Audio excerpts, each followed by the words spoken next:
I've made hours of Project Zomboid content on this channel, and overwhelmingly, it's featured my favorite man in the world, Jim Oldman. And I figured since it's a brand new year, we've got a lot of people new to the Chaotic Entertainment channel who haven't seen Jim's exploits. And so I've compiled all of Jim's exploits into this one big video where everyone can sit around and enjoy all the goofy shenanigans our favorite bald spot divorcee has been up to. For people who are new here, I hope you enjoy the content, and for people who have been here for a while, I hope you enjoy this little walk down memory lane with me. Good evening, ladies and gentlemen! Welcome to Chaotic Entertainment. I'm your host, Dan, and I'd like you all to meet a dear friend of mine, Jim Oldman. Today, I'll be subjecting Jim to everyone's favorite way to play Project Zomboid, the CDDA challenge. But first, who is Jim Oldman? Jim Oldman is a 63-year-old Vietnam veteran. He's nearsighted and riddled with crippling PTSD, but that hasn't kept him from being handy around the house. It also hasn't kept him from burning his home down and jamming shards of glass in his crotch. Jim is naked, drunk, sick with a nasty cold, and bleeding profusely from his dangly bits. With slices of Johnson. This is easily the second worst day of Jim's life, the first being when his wife took the kids. And somehow, Jim managed to miss that the zombie apocalypse was happening in his front yard. Now, you may find this surprising, but this isn't the first time Jim has tried to survive this challenge. I had to go through quite a few gyms before I found one that could move his old bones fast enough to not get eaten, or die from getting lit on fire. Now, surviving this challenge isn't exactly easy. Luckily for Jim, we have the CDDA guide for zombie survival at our disposal. Step 1. Murder the nearest moving creature and steal its clothes, and that's it. Maybe try to seek shelter afterwards or something, I don't know. You're bleeding from the dick, Jim. This is out of my area of expertise. I sent Jim inside to get out of the cold and away from the neighbors, only for the zombies to climb in after him. Somehow, Jim won the fight with only a scratch and a bruised ego. I sent him off to the bathroom so we could evaluate his situation. We needed to stop that bleeding immediately. Luckily, we found a pair of tweezers and a whole curtain we could use. In the midst of a forest fire, while drunk and surrounded by zombies, Jim pulled the glass out of his scrotum and wrapped a wet cloth around it.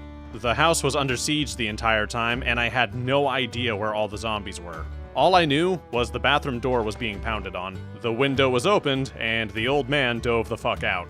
Jim limped his way through the trees to a nearby fence. Fun fact, Jim was homeless when he came back from Nam. He learned skills in the streets of Louisville that never really left him. For example, watch as he stomps a man to death for his shoes and his watch. Remember kids, it's not grave robbing if they're not buried when you loot them.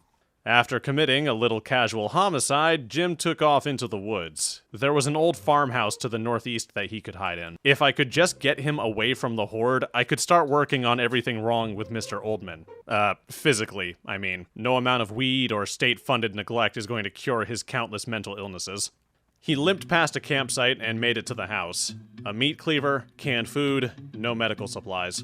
The tool shed was an absolute treasure hoard, though. Not only did Jim find a hammer and saw, but he also found a shovel. Back in the house, Jim discovered that he wasn't alone. His shiny new farmhouse had a few tenants in it. Jim's pretty new to this whole landlord thing, but he's got that whole give me rent or give me your kneecaps thing down to a science. You know what's more impressive than killing 2 zombies with a shovel? Carrying those same zombies down a flight of stairs while bleeding from the testicles. I black out if I stub my toe too hard, but Jim's a trooper. Even with more moodles than I've ever seen at one time, he still has the drive to cover up his murders. Dedication, folks. You don't see that too often these days. Also, did you know that in monster movies, anyone who's out camping typically dies first? Jim knows. That's the natural order of things, and he was gonna make sure it fucking stayed that way. His latest victims dropped new backpacks, loads of snacks, beer, and bourbon. The CDDA challenge is notoriously hard because of the lack of loot, and Jim's out here getting fully equipped on the first day. Good thing too, because half the food in the house can't be opened without a can opener. Jim has a knife and a screwdriver, but not enough brain cells to force open a goddamn can. I've never Googled the side effects of Agent Orange, but I'm not sure a room temperature IQ is one of them. After salvaging the campsite, Jim decided to take a quick peek at that wound of his. The thing that I was most worried about had happened. Gangrenous genitals are a setback at the best of times. This isn't the first time Jim's had an infection in his crotch, but it's definitely the most inconvenient. I disinfected it, not that it mattered much. Without stitches, it was just going to keep getting worse. Jim needed real medical supplies. He could only keep wrapping his groin with other people's socks for so long. With the wound cleaned and the area cleared of threats, Jim took some Vicodin and went to sleep. He had a big day ahead of him tomorrow. In the morning, Jim made a spear to protect himself. You never know when some strange homeless man might try and shank you for your belt. And when they do, they probably look a lot like Jim. The old man limped his way to a clearing and found a small group of the undead loitering in the woods. A group like this is usually an easy fight, but when you have osteoporosis, an infected crotch, and child support payments for kids you haven't seen in 15 years, things get a little harder. The spear, which I made with a table leg and a dull knife, somehow broke. Luckily, Jim has a shovel, and now he has a jacket and a digital watch. I sent Jim deeper into the woods. There's a really nice house with a solid fence around this area. With any luck, there'd be some decent medical supplies in there. Or a belt. Honestly, I'd settle for either. I spotted the fence as well as a few of the shambling dead. I was so busy watching them that I didn't realize I was marching Jim face first into a gang of zombies. I thought it was just one. It was not. It was not just one. Jim's shovel had the nerve to betray us when we needed it most. In the saddest display I've ever seen, I watched Jim sprint hobble through the woods back to the farmhouse. Now, you might be thinking to yourself, Dan, won't that just lead the zombies back to Jim's house? So I got Jim home and broke his cleaver on a few more spears. Afterwards, I decided to send Jim out to level the best skill in the game. Foraging. It's not the best skill in the game, but it makes low food challenges way easier. Sticks aren't food, but if you find enough of them, eventually you get to start finding berries. They're almost definitely poisonous, but if you toss them in a bowl, they're totally safe. Jim doesn't have a bowl, mind you. He lost it in the fire, along with his can opener and what little dignity he had. I'm not saying I'd be ashamed if I had to limp my naked ass out of my burning house with glass in my junk. I'm just saying that maybe dying wasn't such a bad alternative. The zombies from earlier found Jim rummaging in the fields. If Jim wasn't limping, I'd almost prefer to just lead them away instead of risk breaking more of his weapons.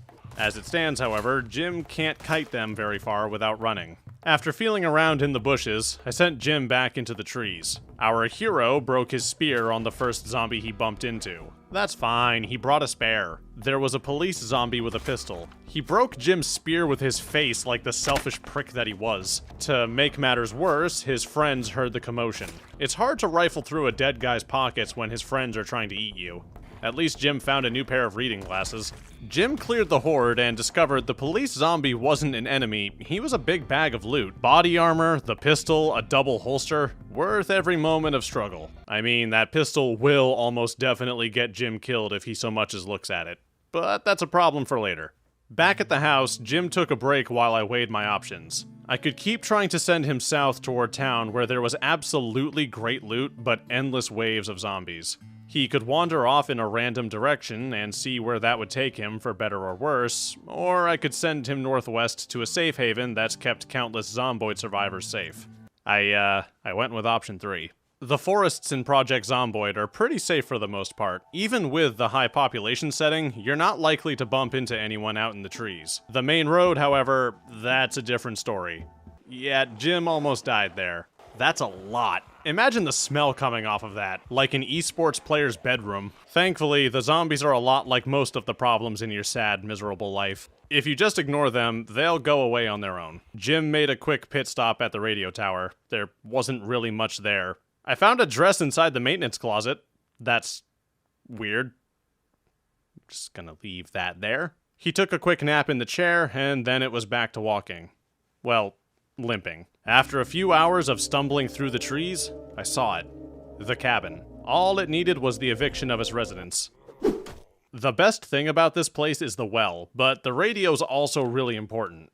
To my knowledge, the helicopter event still happens in this mode, meaning if Jim gets caught outside, he'll be completely fucked. For every house or building, there's somewhere between 3 to 20 zombies. Having all the ones in the surrounding area lock in on Jim is literally the worst thing that could happen right now. The spinny metal bird is more of a pressing issue than the bacteria currently devouring his reproductive system. If I was going to keep him safe, I needed more supplies. Namely something to cover the windows with. Jim was exhausted from the hike to the cabin though, so I made him read a book and pass out. We had stuff to do, and I needed him rested to do it. Good morning, everyone! Welcome back to Project Zomboid. Welcome back to Jim Oldman. Don't mind him, he just needs to wrap a dirty sock around his infected, area. It's too early in the video to make my favorite type of joke, otherwise YouTube will banish my channel right to the Shadow Realm. I can't even blame Susan anymore. I hate this place. I'm not leaving. When we last left Jim, he was in a cozy cabin in the middle of the woods. All of the essentials are here, a stove, radios, a pair of corpses. I will need to bury the corpses. They actually have a chance of getting back up now in the game's current build. Now, as you can tell by all the moodles, Jim's doing just great. Ignore the bacterial infection that's inflaming his groin and causing him excruciating pain. To suffer is to grow as a person, and if I can't find a sewing needle, Jim's gonna do a lot of growing. Assuming it doesn't, you know, rot and fall off. God, could you imagine? His ex-wife would be thrilled. Today, we're sending Jim out to the northwest. He has no food, crappy clothes, and practically nothing in terms of weapons or equipment.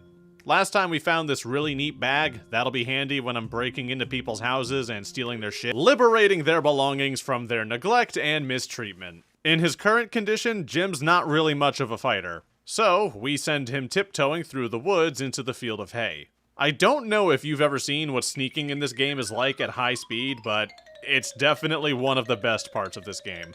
We're going to start with this little farmhouse.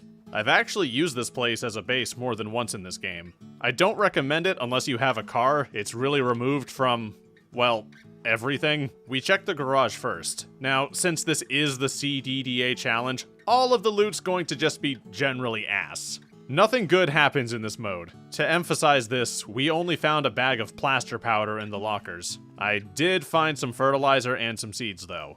I don't know how long it will take for the potatoes and cabbages to grow, hopefully not very. I've never tried growing crops in the winter, but I'm desperate and stupid enough to try. The tool shed had a pipe and a hammer, both useful. Weapons are limited, and Jim isn't a good enough carpenter to make spears that last more than a few hits. The boxes were filled with plastic chairs, which was disappointing. We did find a granola bar and a really neat hat. Back to Jim's days in Nam. Things were simpler back then. People didn't store fully assembled lawn chairs in cardboard boxes. We also found a generator, but with no gas or the manual to use it, it's just a big paperweight. It could be useful in the future though, so I made a note of it on Jim's map. I also found a gas can in the garage. It's like the game's telling me that Jim needs to get a car or maybe a house with running lights. Maybe, just maybe, he'll get to know the joys and luxuries of the modern era, like indoor plumbing, and not dying of treatable infections in your crotch. A quick look at the house revealed a lone zombie just standing over a dead body. She was dealt with, along with her weird twin sister. 3 stomps and I got to raid their snacks, which consisted entirely of a single tube of tomato paste and soup that now qualifies as an ecosystem. Otherwise, the house was completely clear of loot. Moments like these are difficult. In this challenge, food is a constant struggle. I'm just glad I didn't start underweight like I originally planned. When your weight gets low enough, your body starts to rot and you just die. I sent Jim off to the northeast. There's a little camping area that I think is supposed to be a military barracks. Every time I've looted this place, I've found nothing but clothes. There is a shed and a kitchen though, along with a few residents. I went in, ready to be let down, and the game did not disappoint. The shed was completely worthless. The only thing I found in the mess hall was a group of zombies, a rat, rotten by the way, and a griddle pan. More ghouls were clawing around outside, and I took that as a sign it was time to search elsewhere. It was already getting late, so we sent Jim back to the house. Mr. Oldman has a big looting run ahead of him, and I want him in tip-top shape. Whatever that looks like for an old vet with a decaying crotch. Good morning, everyone. Another day, another series of bandages to try and heal Jim's shower injury. Now, Jim's got a busy day ahead of him, but first, we need to strip this house down. All of it. Yes, all of it. Just break everything. That's how you learn to be good at things, by breaking everything you touch. After that, you take a nice, brisk walk out in the winter morning. Jim passed a single zombie, which isn't all that exciting. Then he turned around and, oh, Jesus! That's a few. That one has a knife in his femur. Is that a bread knife? Now, luckily for Jim, zombies don't really understand fences. Clearing a horde is difficult, but if you've got something that's knee-height, zombies turn into drunk toddlers. They just kind of fall over, and you can hit all the soft spots until they stop moving. You just have to stay calm and remember to take your Flintstones vitamins. Don't let them do that to you, though. That's not safe. There we go. See? Jim still got it. I'm amazed he didn't get winded during all of that. One of them had a backpack with more canned food. All these cans of food. So many of them. Can't open any of them. But that's fine. With the horde cleared, I sent Jim up the road. It looks like he found a crime scene. I think that's a hit and run. Nothing too useful in the glove box. There was a first aid kit in the trunk. There wasn't anything in it, but there was a first aid kit. Empty gas can, which matches perfectly with the van's empty gas tank. Another car crash with an empty trunk. The loot in this mode really is ass. I've never seen anything like it. At the end of the road, we come to a farmhouse. As always, we start with the shed. A tire pump isn't immediately useful, but it might be handy later. A few more bags of fertilizer, but otherwise nothing. No tools. Ah, hello, ma'am. Excuse Jim, he's just looking for a can opener. He'll be out of your hair before you know it. Canned sardines? Good. A full bottle of maple syrup? Fantastic. A jug of liquid sugar is exactly what Jim needs. Delicious, nutritious, and it can cure depression. An excellent find, but do you know what's even better? Oh my god, a fucking belt. I've played this challenge 3 times, and I have never managed to find one of these. Now Jim can keep his pants under his man-tits like every other guy in his 60s. And he can keep his murder weapons at arm's reach. That alone made the trip worth it. I think that's part of the appeal of the CDDA challenge. Every little bit of progress you make is an absolute uphill battle, and that means every time you take a step forward, it feels like an enormous achievement. Nothing is promised, and everything has to be earned. The neighboring house had a shovel in its shed. Another bag of fertilizer. I'm going to have to send Jim back out here after he gets the farm going. The garage had a compost bag. That's more fertilizer if you don't know that. Zomboid can give me 87 bags of cow shit, but it can't give me a single can opener. That's fine. I've looted this house a few times in other runs, and usually it's a great place to find stuff. You just have to convince the residents to let you have it. And sure enough, we got it. Enough dried food to last Jim for a week at least. Which is great, because somehow we still don't have a can opener. Were can openers a hot commodity back in the 90s? How did nearly every homeowner make the decision to leave and take their can opener with them, but not their food? Indystone, explain yourself. All in all, I'd say that was a pretty successful looting run, and now I just needed to get Jim home to start planting the crops. He has so much canned food and he can't eat any of it. At this rate, Jim would have fresh produce again before we'd be able to pry any of these cans open. I was really excited for the rice and pasta until I remembered we don't have a lighter. You don't need one to start a fire, but using a drill plank is a lot like flossing with razor wire. At the very least, Jim was able to bury the 2 zombies outside. Rest in piss, boys. You probably mattered to somebody. Probably. I sent Jim to sleep. In the morning, he's got chores. Namely planting a bunch of food. The furrows give us worms, but Jim's not desperate enough to eat the forbidden noodles. Not yet at least. Cabbages and potatoes are going to be the catalyst to Jim's success. If I can get a decent amount of crops growing, I can practically feed him year-round without having to risk running into town. If I can get a generator and a fridge, then Jim won't have to live his days in the fucking Dark Ages. After gardening, it's time to read and go to sleep. Not Jim's most productive day, but it's something. It's kind of something. It's a long-term investment. If Jim can keep it together long enough for these crops to grow, we'll consider that a win. Speaking of getting very little done, it happened. Yeah, that's the chopper event. Get cozy, Jim. You're gonna be there for a while. With the windows covered, it won't see him, which means it won't lead the zombies over. Unfortunately, that means Jim gets to spend the day inside. I know the sound of distant Hueys sends you back to Southeast Asia, Jim, but I'm gonna need you to keep it together here. It could be worse. Could you imagine if I'd been out looting when this happened? This would be a real short series. After a nice boring day, we send Jim back out into the woods. We still don't have a needle, a can opener, real supplies, or any reason to live, but we can forage. Everyone always tells me foraging sucks in this game, and I can never really understand why. especially when you're near a farm. Just look down, the food is literally right there. A delicious dinner of dysentery and diarrhea packed into a little berry. I have to take advantage of the late fall foraging while I can, because once the winter gets here, that's not gonna be an option. Food more or less stops spawning in the ground once the snow falls. I've never been to this cabin before, and after today, I probably won't ever come back to it. The house was as empty and abandoned as my hopes and dreams. The garage was more or less the same. That's fine though, there's another cabin just to the southeast of here. My goal was to send Jim to the nearby trailer park on the other side of the woods. The population count there would be enormous, but not nearly as bad as Muldraugh. That, and I kinda just really want to see Jim fight an entire trailer park by himself. Unlike the first cabin, this one had a resident. Now, Jim is tired and hungry, and the game physics seem to be working against him here, but that's fine. I wasn't worried, and you shouldn't be either. Jim's a real man, even with the bleeding testicles. We searched the house, only to find some fishing tackle and a can of beans. A can. That we can't open. It's like this game is toying with us. I might download a mod that lets me open cans with a knife. This game has so many mechanics, and somehow popping open a can isn't one of them. On the bright side, the place had a bed.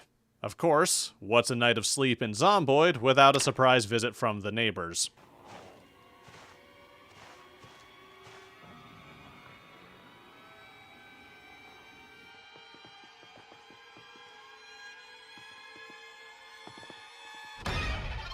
Hello friends, this is Odds. No lighter on this one either. We just kinda tossed him in the bathroom. I don't actually know how often these things get back up after you kill them. I do know he can't eat Jim if he's locked in an outhouse, especially if we send Oldman out to continue his journey into the zombie-infested woods. I don't know how much his injury is holding him back here. Probably a lot. Hang in there, Jim! You got this! When you spot this many of them lurking in the trees, that usually means there's something worthwhile nearby.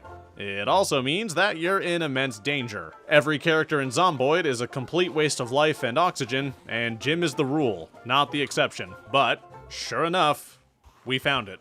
The trailer park. Complete with all of the food, moonshine, and incest you could ever want. Jim just needed to lose the corpses that followed him through the trees. I'll be honest with you, I didn't think that many had tailed us. 1, 2, just keep pulling the conga line, Jim. Don't let them give you back rubs, that's a trap. 3, 4, 5, and 6. We're clear. I sent Jim into the first trailer. There, we spot the remnants of a house party. The zombies were fully dressed though, so no strip poker. The bikers there must have died of boredom. There was plenty of booze and chips if I could get him inside. We have to be extremely careful in situations like this. If the grinding of his titanium knee made too much noise, the whole trailer park would be after him in a heartbeat. Once we got him in there though, it was an absolute treasure hoard. Worth every bit of the risk. Coffee, milk to go with the coffee, bags of chips, bottles of bourbon. I had no idea what was in the other trailers, and until I got rid of the residents, I wasn't going to. A little slow, careful kiting was going to be essential. Everyone in this trailer park is biologically related, sometimes in multiple ways. If you hurt one, you hurt all of them, and they'll react as such. With that group weeded out, Jim tiptoed over to the next trailer. A big group was loitering just on the other side. If any of these trailers were alarmed, Jim would die, and I'd return to a life of eating butter while crying in the shower. It turns out this trailer was vacant, completely empty. It had a working window, though. A whole working window. Whack-a-mole gets real morbid when you turn on the realism engine. Another horde cleared, still no lighter. These zombies have had entire cartons of cigarettes, and not a one of them has had anything to light them with. Then there was the next trailer, and in it was the most beautiful thing I'd ever seen. It's been several days, and finally we have a can opener, 2 can openers, and a can of food that you can open without one, and every zombie in the trailer park area. Shit. I think it's time to go. I really wanted to check the rest of these trailers, so Jim lured the horde away. Not far, but far enough to get 3 cans of food. After that, it was out the window and into the woods. The very, very unsafe woods. Luckily, zombies aren't too hard to lose when you walk faster than them. Just find a nice long stretch of road and left click until they can't hurt you anymore. If you just refuse to acknowledge your problems, they can't harm you. Another night at the radio tower, I stopped and took stock of Jim's resources. A lot of food, some reading material, some fishing gear. Not very helpful when the lakes are as cold and frigid as your average Twitter user, but if Jim could make it to spring, he'd be set on food for life. Jim read until bedtime, then it was back to the cabin. He stopped and foraged along the way, only to discover something truly baffling. A shovel. Someone had just left a whole-ass shovel in the middle of the woods. It wasn't even broken, it was practically brand new. A crime was committed here. There's a body somewhere in these woods near this thing. But, you know, a free shovel's a free shovel, so we'll just let that be. And, as if this day couldn't get any better, I decided to check Jim's infected groin back in the cabin. Finally. Yes, Jim, your dick doesn't have necrosis anymore. With that gone, it means we've effectively beaten the hard parts of the CDDA challenge. There's still a lot to do, but now that we have a house, no cold, no injury, and plenty of food, the difficulty just went from impossible to unpleasant. Jim, it's going to be okay. You're going to be okay. Look at him run. He just can't contain the excitement. Hello. You might notice things look a little different around Jim. That's because Jim has been busy. Times move forward, and with it, Jim has grown into a bigger, better, stronger Jim. Just ignore the fact he's rapidly losing weight. A few more kilograms, and the biggest threat to Jim's safety is gonna be an aggressive breeze. A lot's happened since the last episode. Namely, Jim stayed inside and did nothing but grind strength and fitness for almost a month. A month of gains and staring real hard at the ground. It's January now, which means winter is officially in full swing. It's freezing out, and it's only going to get worse from here. Luckily, I found this sweet beanie for Jim. With his newfound hat, strength, and prowess, I finally decided to go out and stake my claim to the greatest logging business in all of Knox County, the McCoy Lumber Mill. Before that, though, we need to get there. So, we send Jim back into the woods. And after over a month in this game, after an entire month of rummaging through people's pockets, we finally found the last thing Jim needed to become a basic survivor. One whole, almost whole lighter. Fire. I had fire at my disposal now. Jim has fire at his disposal. You know, this isn't the first time I tried to take McCoy. I did it once off camera, and I had to bail as soon as I saw how crowded the parking lot was. Picture a southern Walmart on the worst Black Friday you've ever seen, then make it smell slightly better. Only, instead of a crowd of Homo gargantuous, it's flesh-eating zombies. And instead of fighting over the last XXL Live, Laugh, Love sweater, they're committing the most grievous sin of all, loitering. Before we can put our plan into motion, I need to take care of the nearby sentries. After watching Private Lime's Louisville CDDA challenge, I've really come around to Team Shortblade. It turns out, knives are absolutely busted, even the crappy ones. After clearing out the riffraff, we remember how absolutely fucking frigid it is out here. So, we light a fire. A nice, safe, unmonitored fire. When Prometheus gave man the gift of fire, we used it for all manner of dark and wicked purposes. Jim, however, is a pure and noble soul, and his actions reflect this brightness and his commitment to the path of enlightenment, by gathering up an entire crowd of plague victims and slowly burning them to death. Jim Oldman, he's a humanitarian, he's a man of the people. He's the reason we can't have nice things. Seriously though, look at the tomfuckery that's going on over here. What the hell even is this? I'm not even in Muldraw, this isn't a city-sized mob. I'm somehow supposed to get through this place without just fire spamming? Sorry, no. God, no. I know the developers are tired of people cheesing the fire strats, but look at this. I'm not sure anyone was meant to do anything near the cities in this mode without a working car. A working car that you can't get until you go into the city. I mean, I could kite them around and try to loot while I'm running, but look, I never said I was patient, okay? Could you imagine watching this from a distance? Some old man hobbling around while a horde of 50 zombies are burning behind him, and he's just screaming at the top of his lungs? My biggest concern here is I might burn down the warehouses, which would make all of this effort really pointless. With that out of the way, we can finally loot the warehouse. 1 second.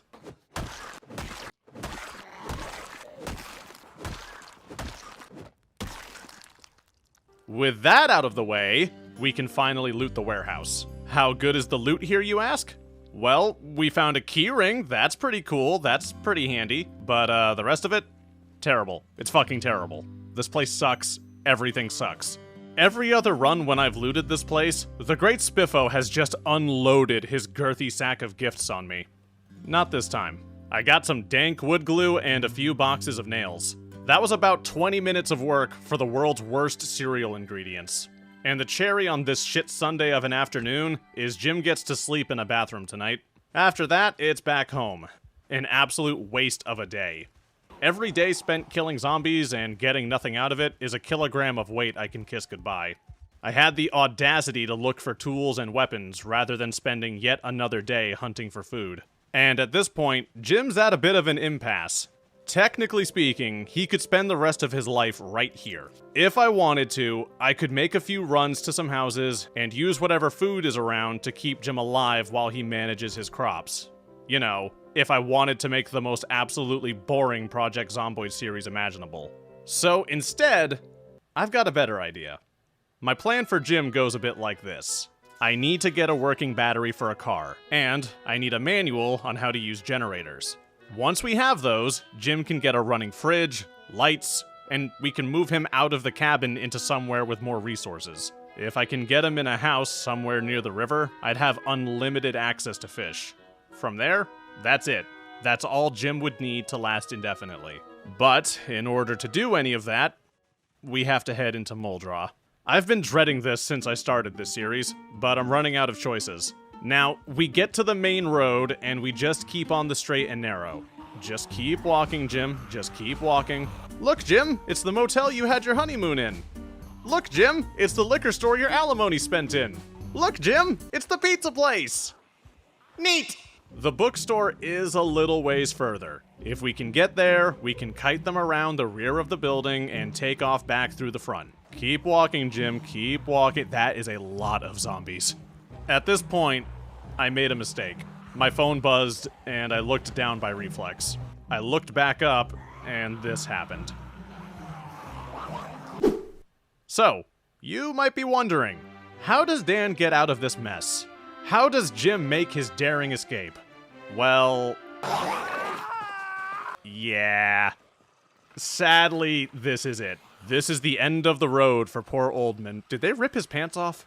Fun fact, this is actually a dramatic recreation. I accidentally turned off my recording when I was slamming my keyboard while trying to haul ass. This is technically a second Jim.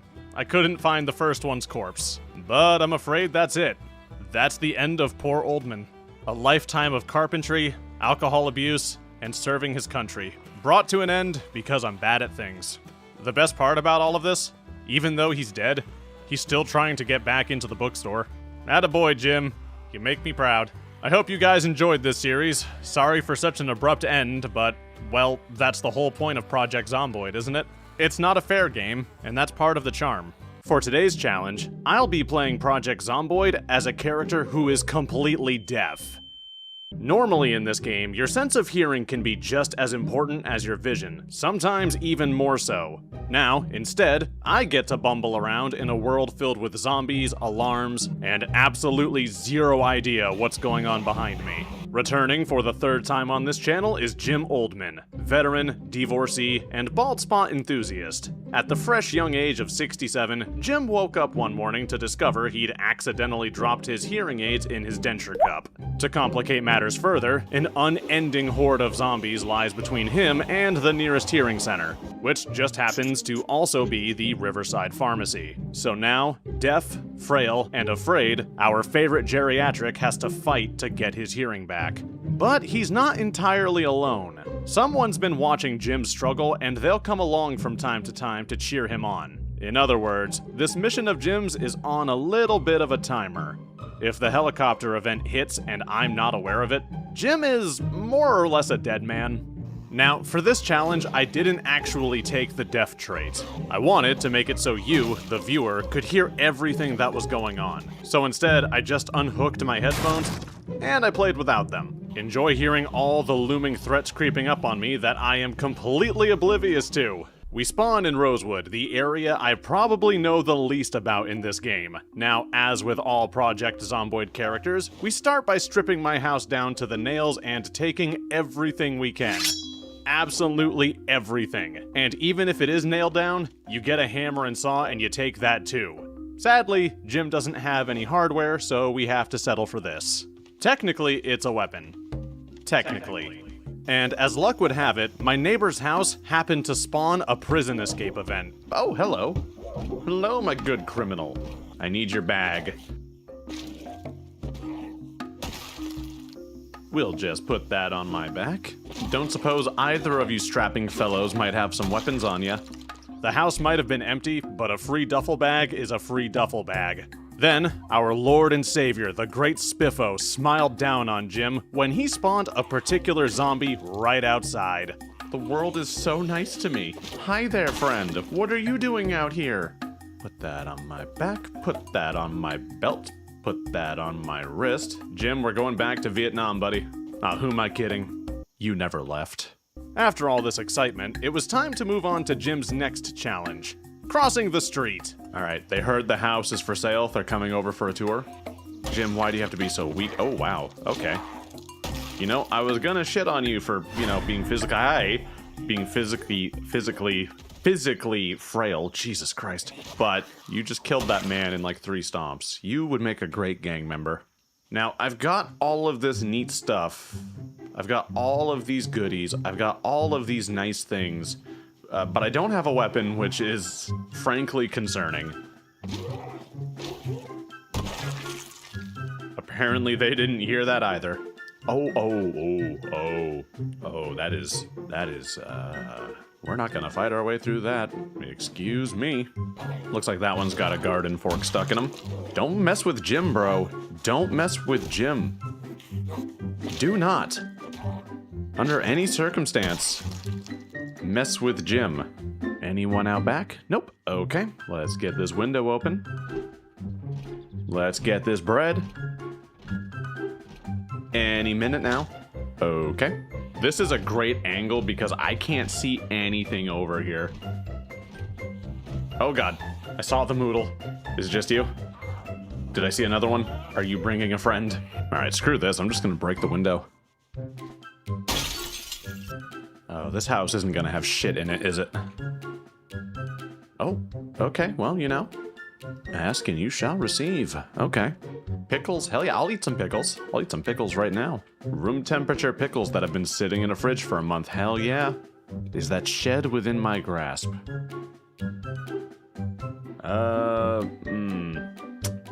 That is looking like no. That is looking like that is not in my grasp.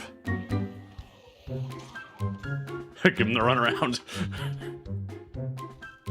Oh, there's a generator in here. That's cool. Useless. I need that.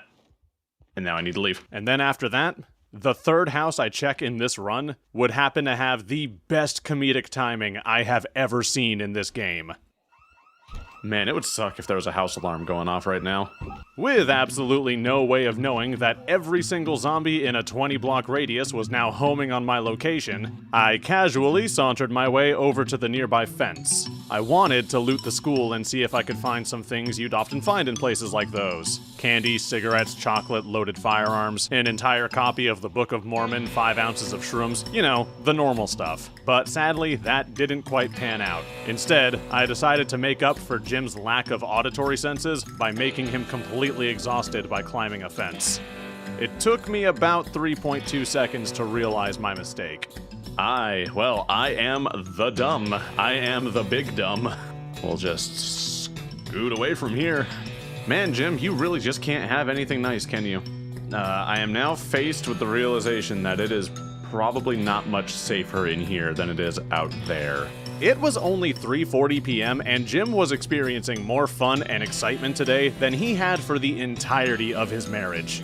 In an effort to escape the unwashed, undead masses, I had our man here take a detour into some nearby trees. Because in the zombie apocalypse, nothing bad ever happens in the woods. Oh, there's more. Oh, there's many more. There's many more. Okay, nope. We need to leave. Jim, your weak old man muscles can't take all of these. Finally, I arrived at the holy mecca of Project Zomboid. Spiffos, paradise of rotten food and all the ketchup you can drink. Unfortunately, it would be a short visit. Oh, you got in already. Okay. Does this lead outside? Oh, I want that. I think I can earn... Listen, I am a proud American, and I require that. I need it. You heard me from all the way over there? Fuck you. Good God, how good is your hearing? You know, I say that like I know how loud this is. Like, I'm only going off of actual memory. For all I know, I could be making so much noise right now. With my Second Amendment secured, and my ineptitude screwing me at every turn, I decided it was probably time to just leave the city altogether. And with how late it was getting, it was time to find a place to sleep for the night. There were, however, complications. Okay, Jim doesn't get nice things. There are no nice things in this house for Jim. What followed was several minutes of fighting hordes of zombies with no weapons. But that's fine. Jim's boots were made for stomping. His lungs, however, were not made for breathing, apparently. After 3 hours of Jim flailing against the waves of undead, you just gotta kill him, man. You just gotta kill him, man. Come on. Haven't you ever murdered a man before? I forgot there was 2 of them in this pile. We finally had a place to sleep. Jim treated himself to a sip of water, a pipe wrench, and a moment to catch his breath. Only a moment, though. Of course there's folks in here. Oh, I think I see the door jiggling down there. Jim's too tired to deal with this shit. But, finally, after several hours of struggling, Jim finally had a place to sleep. And, like a proper survivor, he tossed the table between him and the door before laying down. And after sleeping like a baby, a sad, sad little baby, it was back to another day of fun and adventure. And a lot of bobbing and weaving around the infected. A whole lot. Sadly, in my haste to get out the door, I didn't pack Jim any water and very little food. Okay, I'm so hungry now that, oh man. I'm sorry, Jim. I'm sorry to do this to you, buddy. I know it's gonna make you real sad, but... Eat the ketchup, bud. Eat the ketchup. There you go. There you go, Jim. Don't you feel better now? Jim didn't need happiness. He just needed shelter. And shelter he had.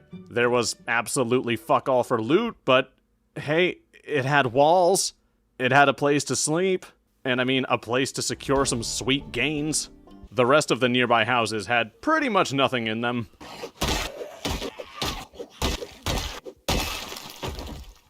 I found some booze, a car with a baseball bat, an advertising campaign for seatbelt safety. Otherwise, not much. The trailer park, however, was an absolute treasure trove. Once I got in... Okay, I don't give a shit about this window.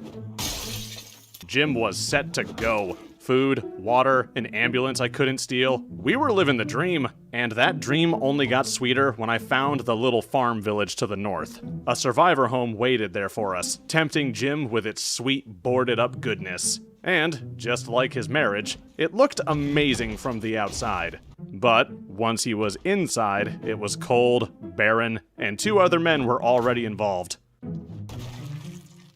Only this time, it didn't take 30 years for Jim to discover that.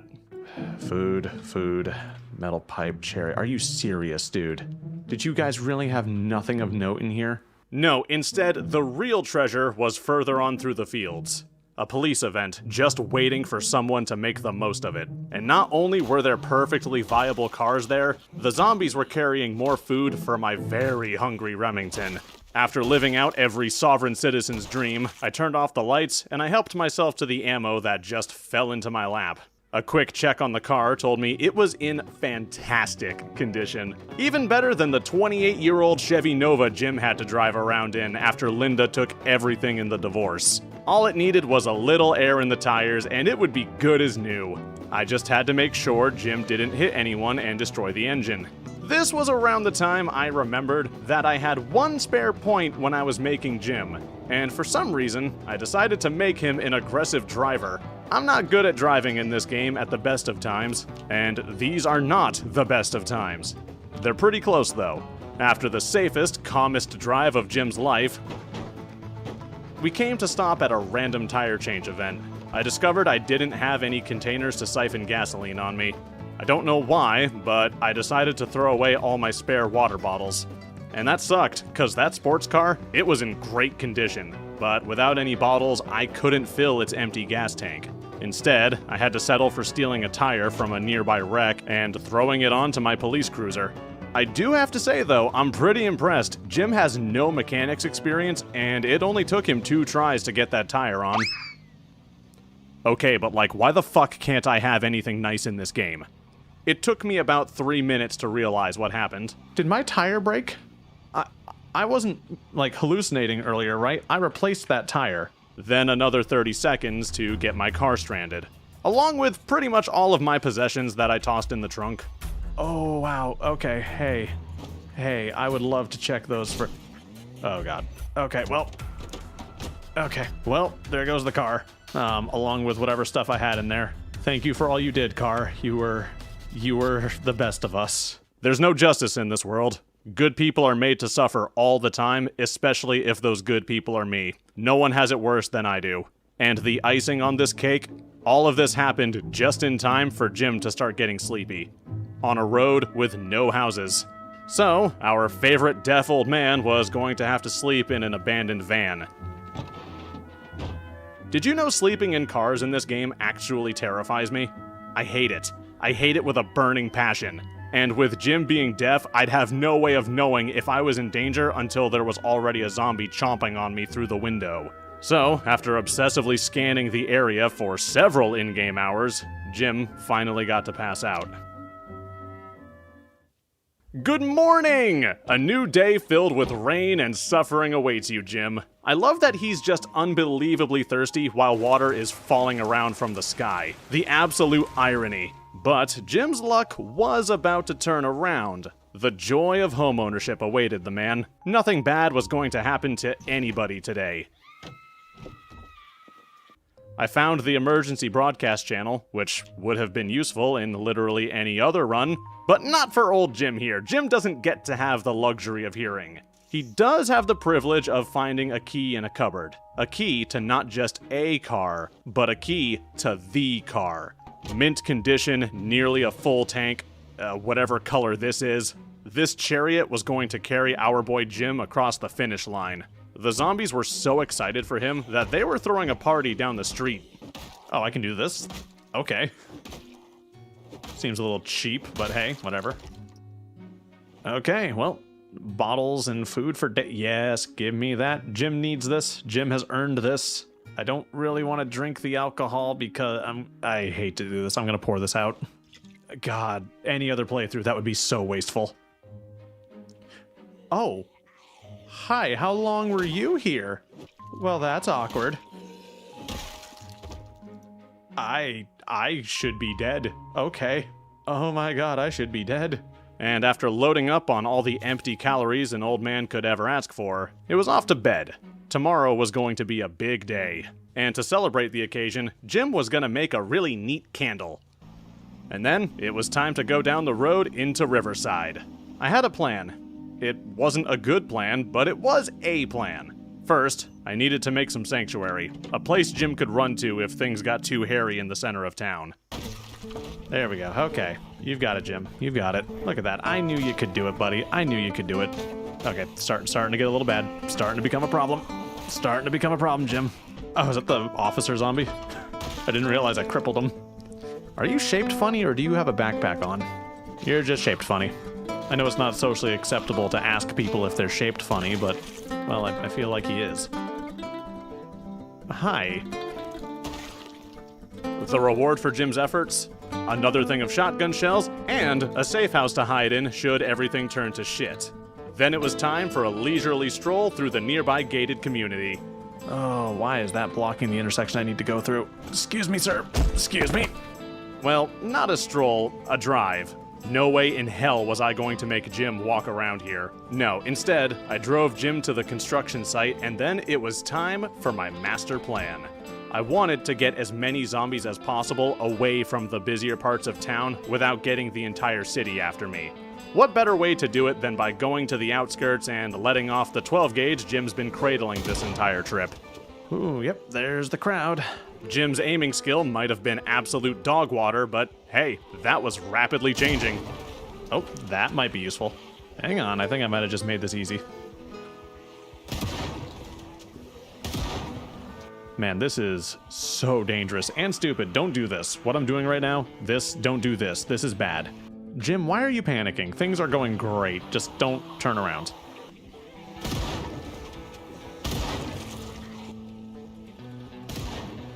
We'll just reload. God, there's a lot of you. Not as many as there was, but more than I would like still. And honestly, it was going great. Until I ran out of shells. That wasn't ideal. I would have preferred that not happen. Also, doing this when you can't hear them coming up behind you, don't recommend it. Very stressful. I guess we're down to this now.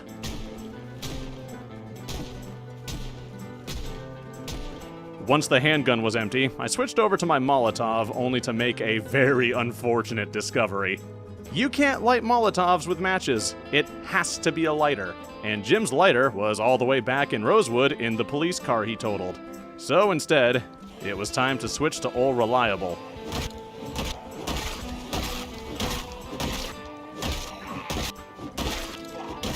There wasn't anything useful on any of the bodies, but we did find a lighter, and we found a nice place to sleep for the night. Well, this is pretty much useless now.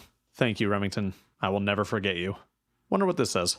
Be careful, Mom. Dad's still wandering around here. Imagine if he wasn't even a zombie. It's just like they just hate their dad. One toilet bath later, it was time for Jim to get some well-deserved sleep. Only a few city blocks and an unknown amount of zombies were between him and his precious hearing aid. Come on, Jim. Jim, come on, dude. You're embarrassing me. Oh, that was satisfying to watch. Give. Yes, give the old man his pills. Give the old man his pills. Jim found more medication, more zombies, and a big horde waiting to rip off his limbs. Alright, I got those pills. It's probably a good time to go ahead and just take a couple of those. Okay, hang on. I need to look around me real quick because I can't hear them. God, what an absolute machine Jim has turned into. Truly, there has never been an American warrior like him. I will say, though, All Reliable here is starting to look a little down and dreary. But with the liberal application of his baseball bat, the groupies were dispersed, and Jim's journey to the pharmacy continued. But there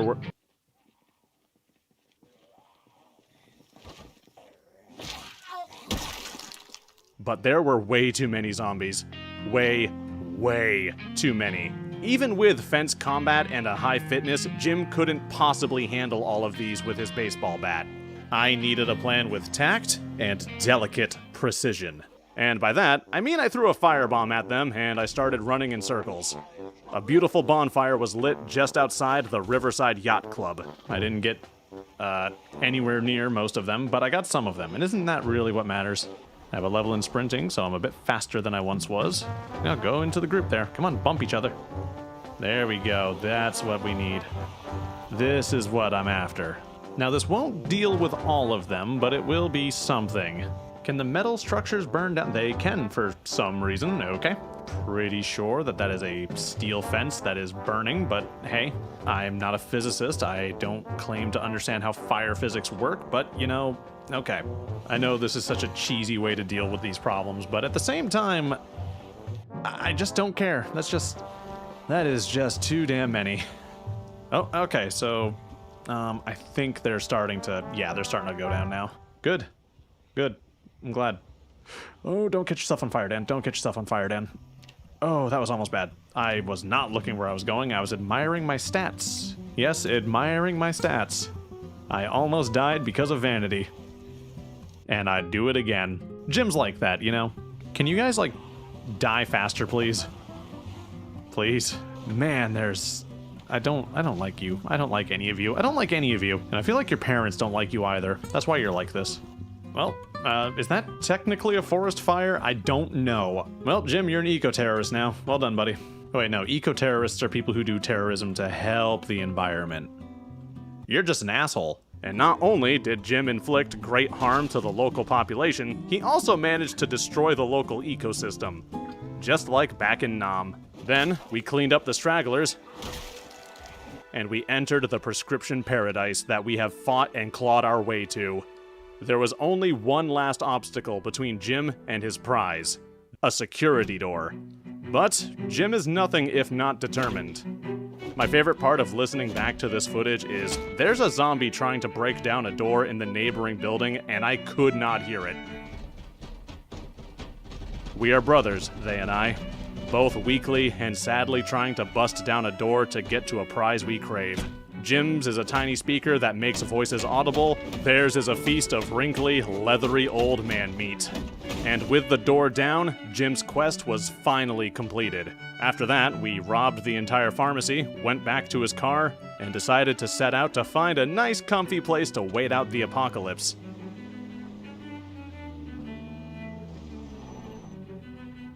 Well, you did it, Jim. Props to you, my good man. Props to you. Oh hey, this is the same style of house as the farmhouse next to the CDDA house. Oh god. This really did come full circle, didn't it? Take a load off, Jim. You've earned it. I think I speak for everyone when I say we're real proud of you, my man. Good work. In Project Zomboid, your speed is one of the strongest weapons you have against the hordes of the dead. Walking at a normal pace lets you outrun the ravenous hordes, meaning if you're ever in a bad situation, you can always just walk away. But what if things were different? What if, the day before the zombie apocalypse, you accidentally rollerbladed down a flight of stairs, into the street, and in the way of an oncoming ice cream truck? Today, we explore that. Returning for the third time on this channel is Jim Oldman. Jim is having the worst day of his life. Between being naked and having a mild case of shattered everything, the poor man's day just couldn't possibly be worse. And then the Knox event hit. Now, our hero has to try and hold out for as long as it will take for his bones to heal. I was inspired to do this challenge by Private Lime's series. If you haven't seen it yet, you should really check it out. We start in Cortman Medical in the middle of Muldraugh. Broken and limping with the lights turned off, Jim is so mangled that the only parts of him that aren't broken are his neck and his groin. But it didn't matter. This is Jim Oldman, goddammit. Courageous, heroic, and ready for another night of fun and adventure. I don't want to go out there. We just need to get rid of the medical staff and help ourselves to her clothes and her upstairs apartment, where all sorts of treasure lies in wait. Alright, I think we're good. Oh wow, that's a great way to get myself killed. Jesus Christ. Alright, let's get some clothes on you, buddy. And then, it was time for a little rest and relaxation with some TV. I know the situation seemed dire. Jim was only armed with a suction cup on a stick. But as long as I didn't draw the attention of any hordes, we would be fine. Okay, let's see what's going on outside. No. Oh, that's a problem. Okay, hey, come on. Hey, can you stop that? Can you not? Can you not? Get off of my door. Get off of my door. Oh, now see what you did. See what you did. Well, alright. Time to relocate. With Cortman Medical compromised, I had to get Jim to safety. Luckily, despite having a Jenga tower for a skeleton, he was still unbelievably strong. Can you do it, Jim? My god, Jim. How? How? And that luck was going to continue because it turns out the neighbors had some fantastic loot. A new weapon, some food, and vitamins. The vitamins? Those will be important because Jim's ranking in at a solid 12 on the pain scale. My man is getting zero sleep anytime soon, and if he does, the next few seconds of his life are gonna give him nightmares for years to come. Oh, I fucked up. Oh, I fucked up. As a Vietnam vet, Jim is no stranger to PTSD. I forgot that my arms are fucked up. That's gonna affect my swinging speed. I gotta be careful stomping because I can kill myself by stomping on them.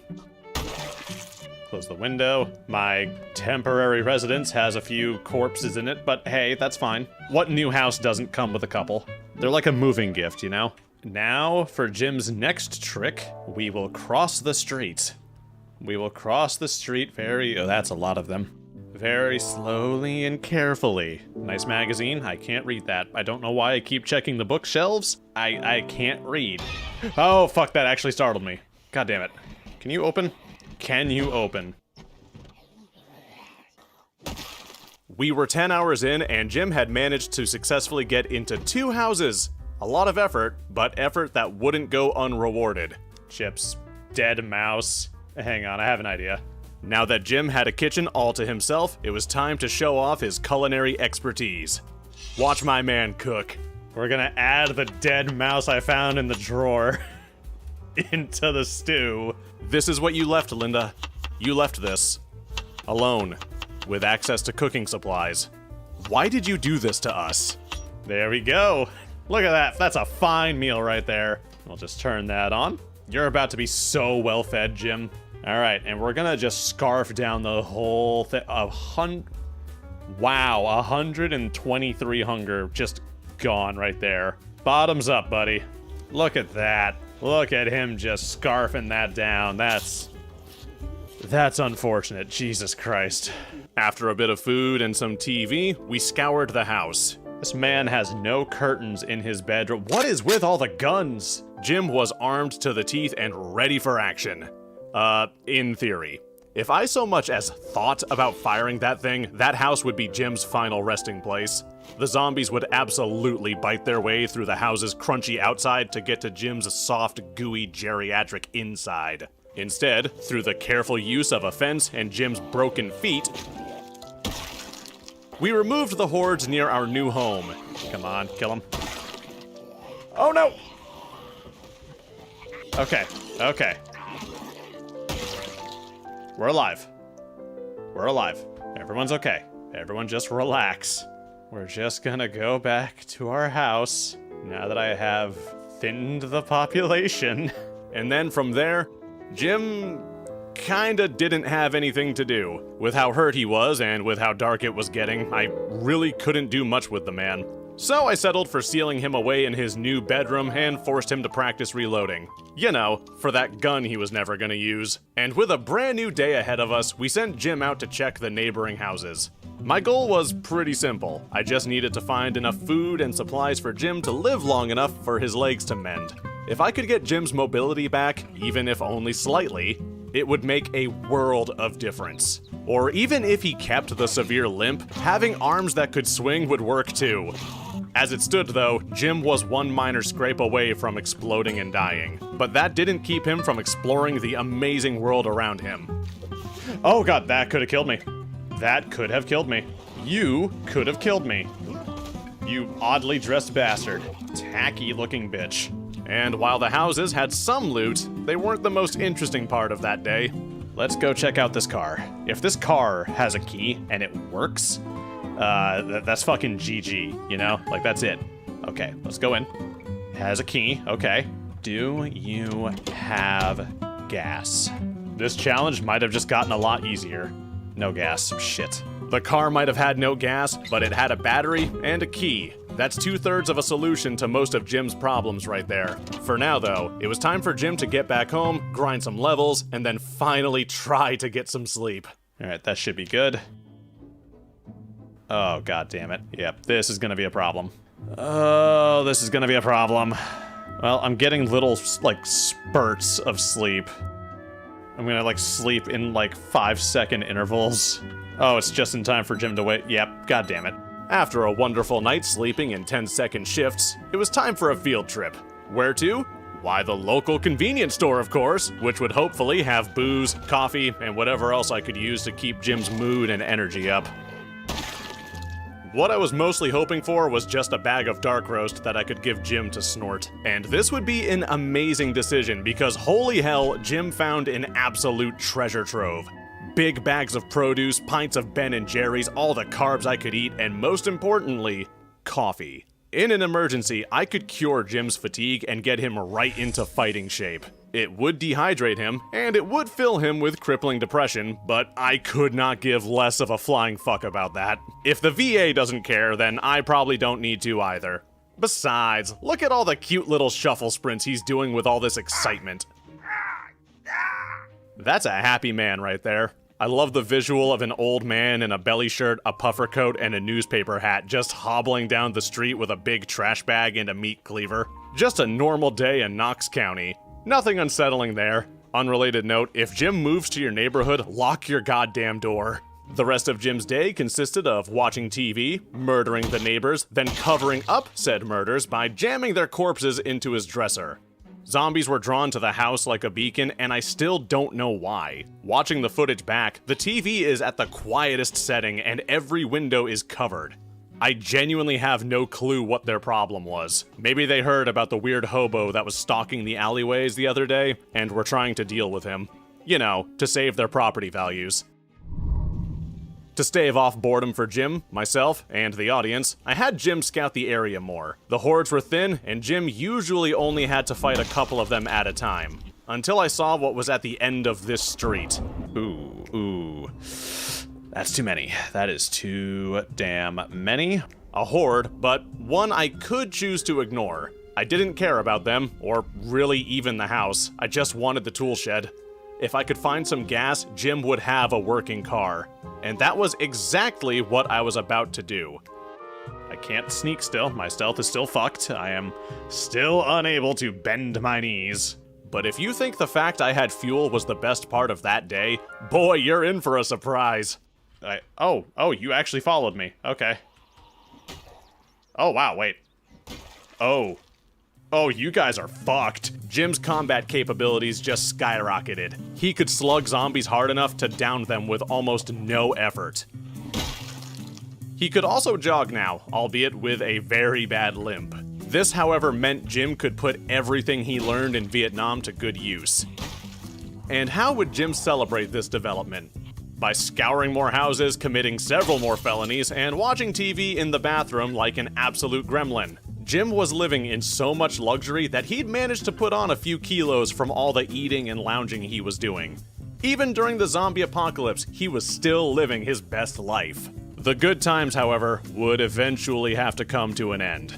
That zombie over there decided they want nothing to do with this. Understandable. Oh, god damn it. Time to lick it, Jim. Oh, this is a bad time for you to be getting tired, old man. That's a bad time for you to be getting tired. Run. Well, I can't go back to that stretch of road anytime soon. A setback, but luckily a small one. It did, however, mean Jim was done exploring for a bit. So, a decision was made. It was time to leave. We left a little journal for people to find if they ever found this house after we abandoned it. Not sure how that works, the man's illiterate. With that done, I made an executive decision.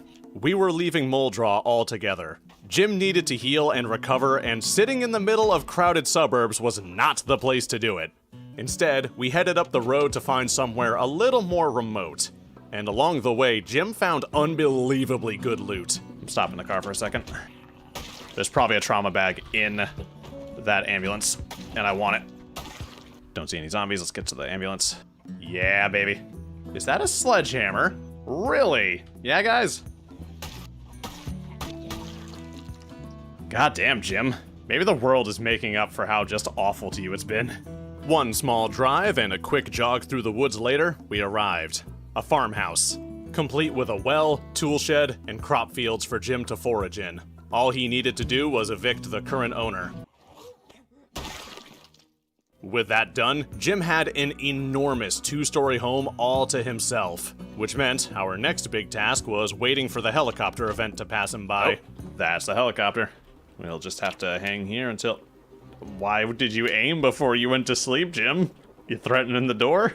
Seems to be hovering around me quite a bit, which is concerning, because it can't see in here, so I don't know why it would be doing that. That's alarming. I'm sure that's fine. I won't let a thing like that bother me. I'm gonna die. You can stop circling me now. I heard something rustling outside my house. I bet it's those damn neighbor kids again. Yeah, looks like it brought a few to the area. Not many ooh. Okay, that's still not a ton. Oh wow, you all were hanging around outside my house. Y'all were trying to ambush me like a bunch of assholes. Okay, that's cool. Kinda rude. I like your hat. I might take it. Yeah, I'm taking your hat. Here, you can have mine. There you go. That's a fair trade right there. He's not even wearing it. Why are you naked? Sir, explain your nudity. Well, I'm not bored anymore. Jim, can you stop being sad? You're kinda harshing my vibes. After removing the unwanted guests that followed the chopper here, I spent a good while just resting off camera, to the point that I was more or less almost completely out of food. And to make matters worse, the closest houses required a jog through the woods to get to.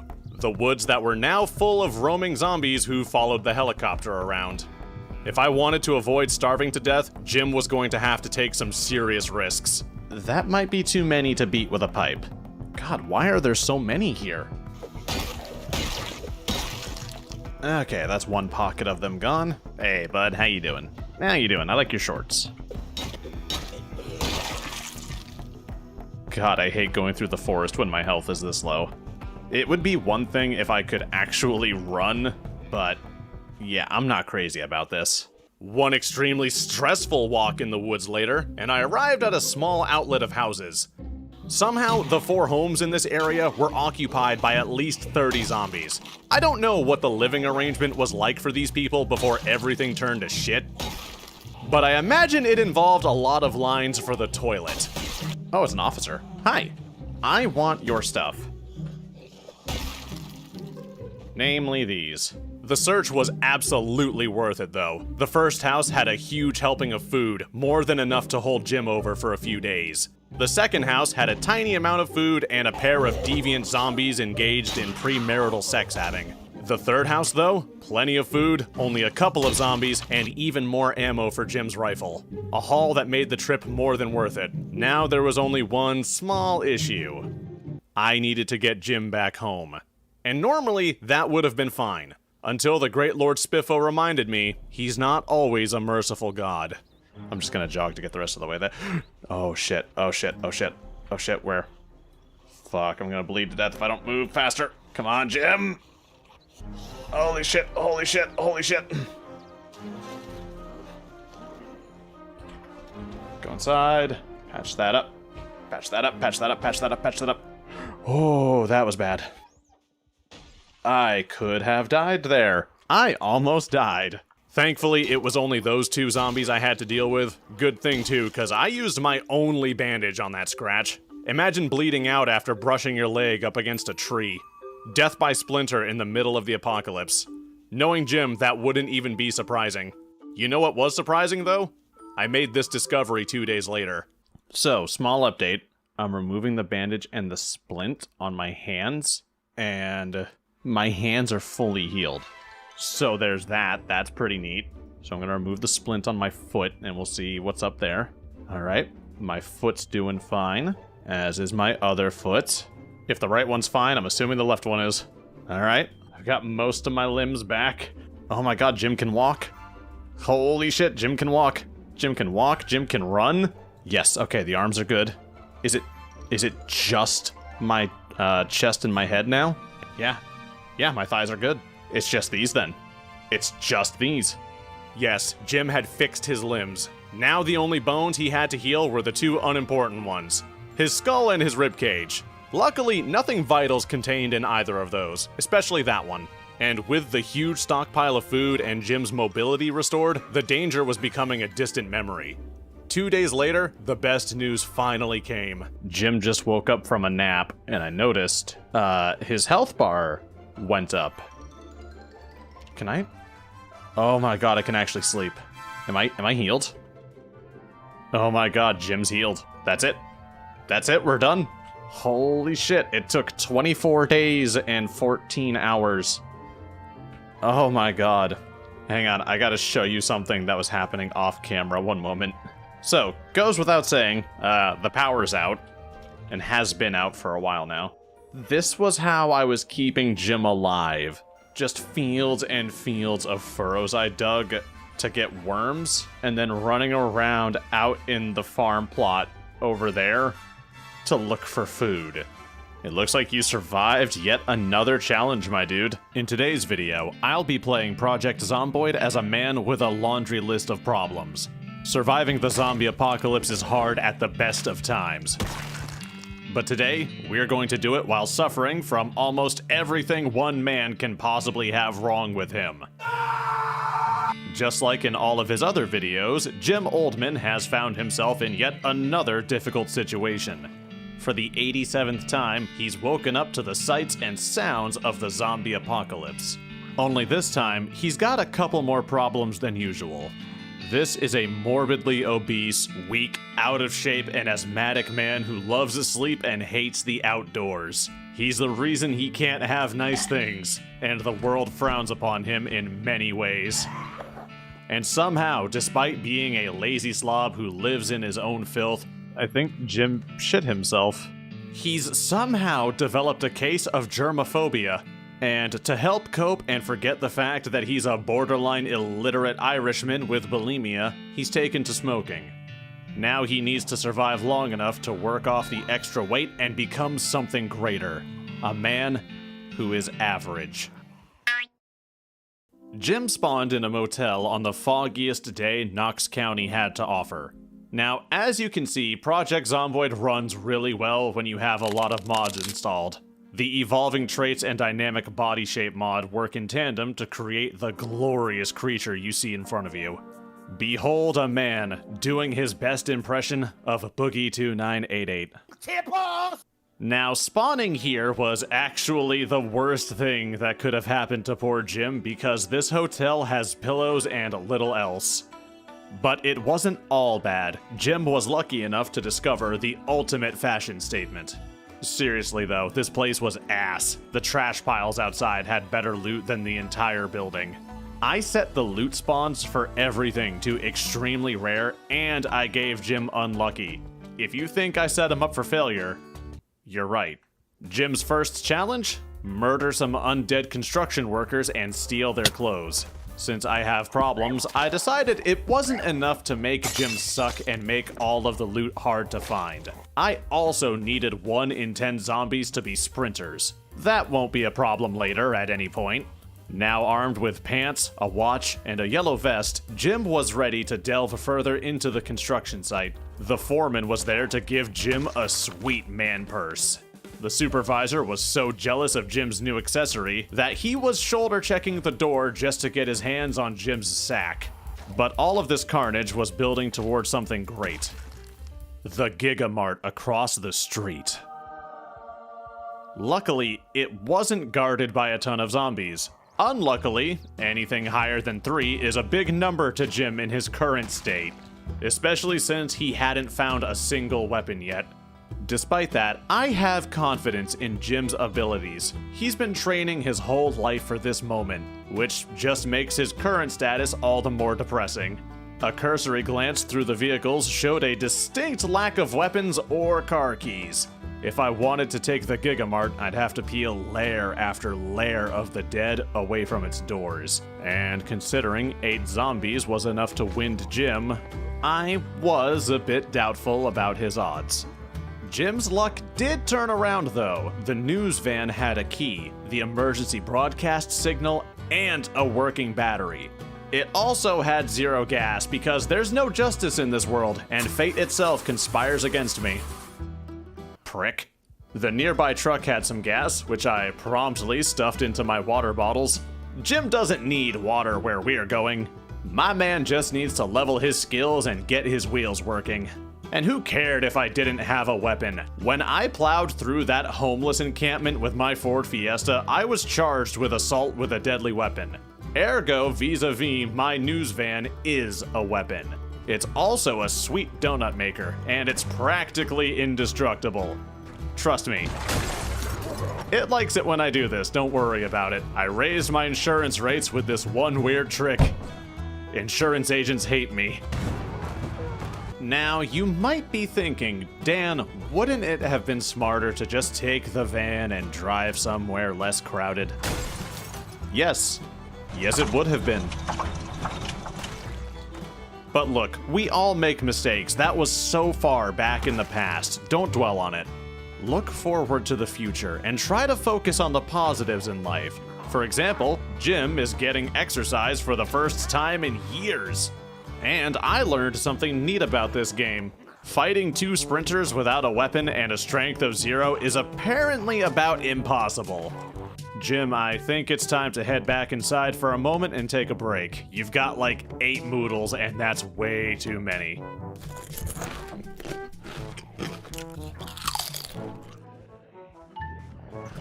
I'm gonna be real, I have no idea why I did that. I guess I just felt too safe in the hotel. Gotta spice things up, you know? I hate myself. Besides, my car still works.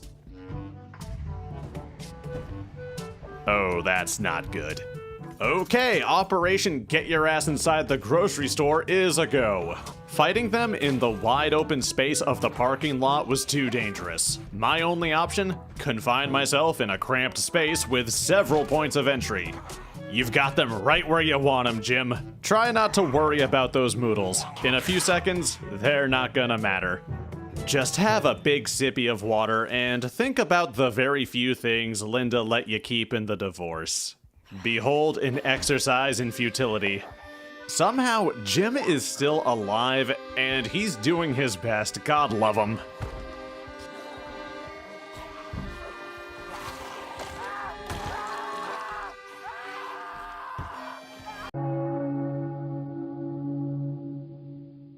Don't worry, Jim. That was just a nightmare. An eerie, realistic, traumatizing, uncomfortable, unforgettable nightmare. Nothing bad happened. Just relax and enjoy your time in your house. Look, you've got a TV, a watch, a double-barrel shotgun that you'll absolutely die if you fire. Look at my man here with his fedora and his firearm. A true American legend if I've ever seen one. You look like a dead rising psycho, Jim. Because you probably are one. We're just gonna put this baby right here for later. You can use it when you stop being pathetic. I know the lack of food in your kitchen is concerning, but I think you'll be fine, Jim. You've got a nice garage that you didn't lock the window to, and you're fully dressed aside from a pair of shoes.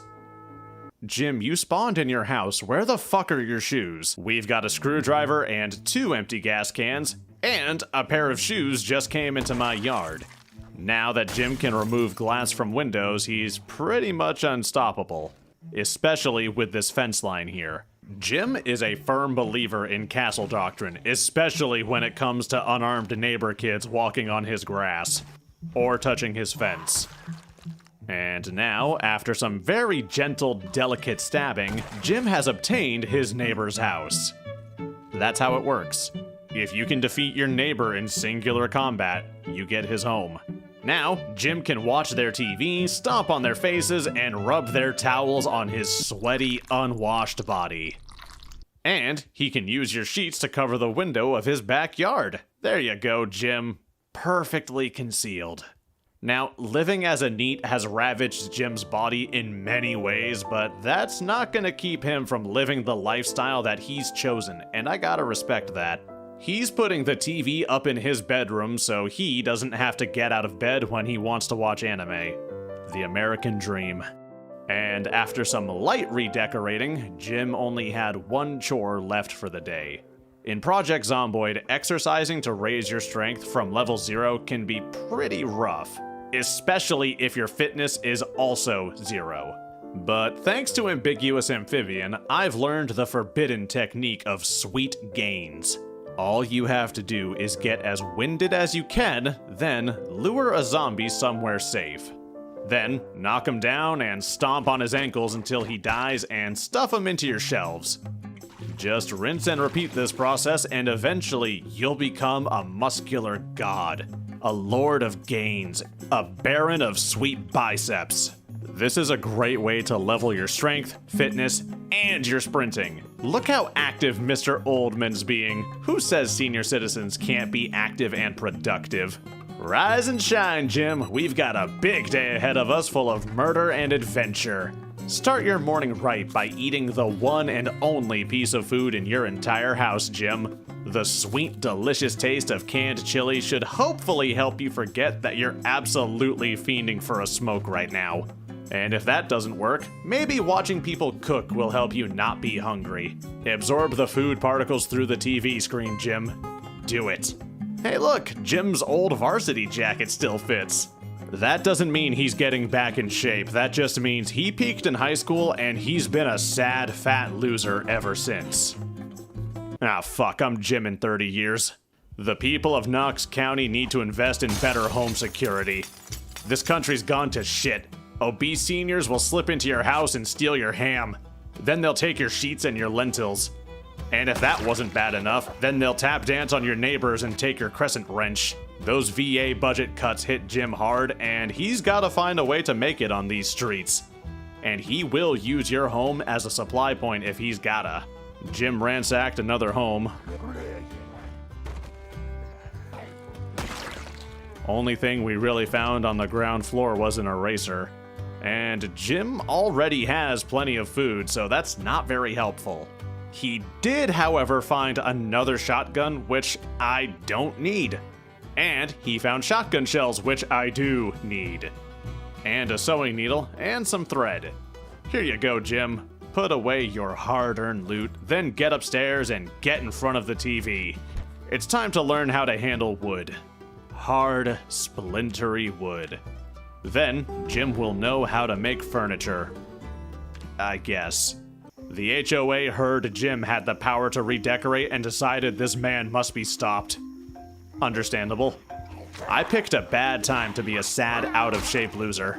There's something hilarious and sad about watching Jim try to fight off a group of 3 zombies while on the verge of collapsing. Luckily, Jim's got him right where he wants him. This fight's practically over.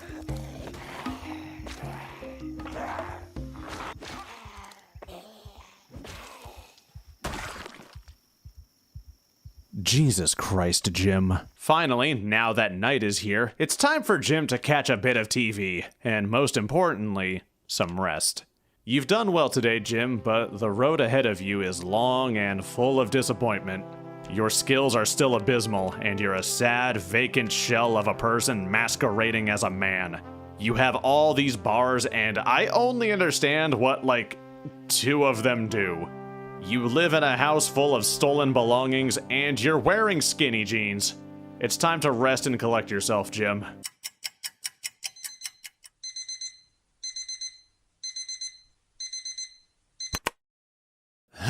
Good morning, Jim. Wasn't that just a peaceful night of sleep? What better way to start the day than waking up to the soft pitter-patter of rain? Jim Oldman's got a proper schedule going in his life. We wake up before 6 a.m. like all elderly do.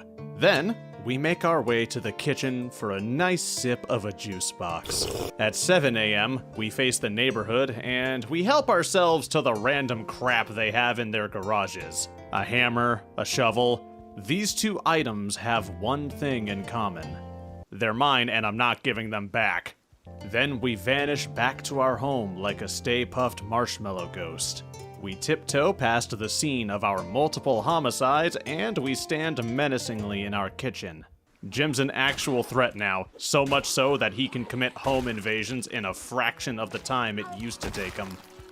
The rewards for Jim's efforts? A duffel bag, a handgun, and another addition to the long list of homicides he's committed in the past couple of days. We'll just add this to the sweet firearm display Jim's got going on in his living room.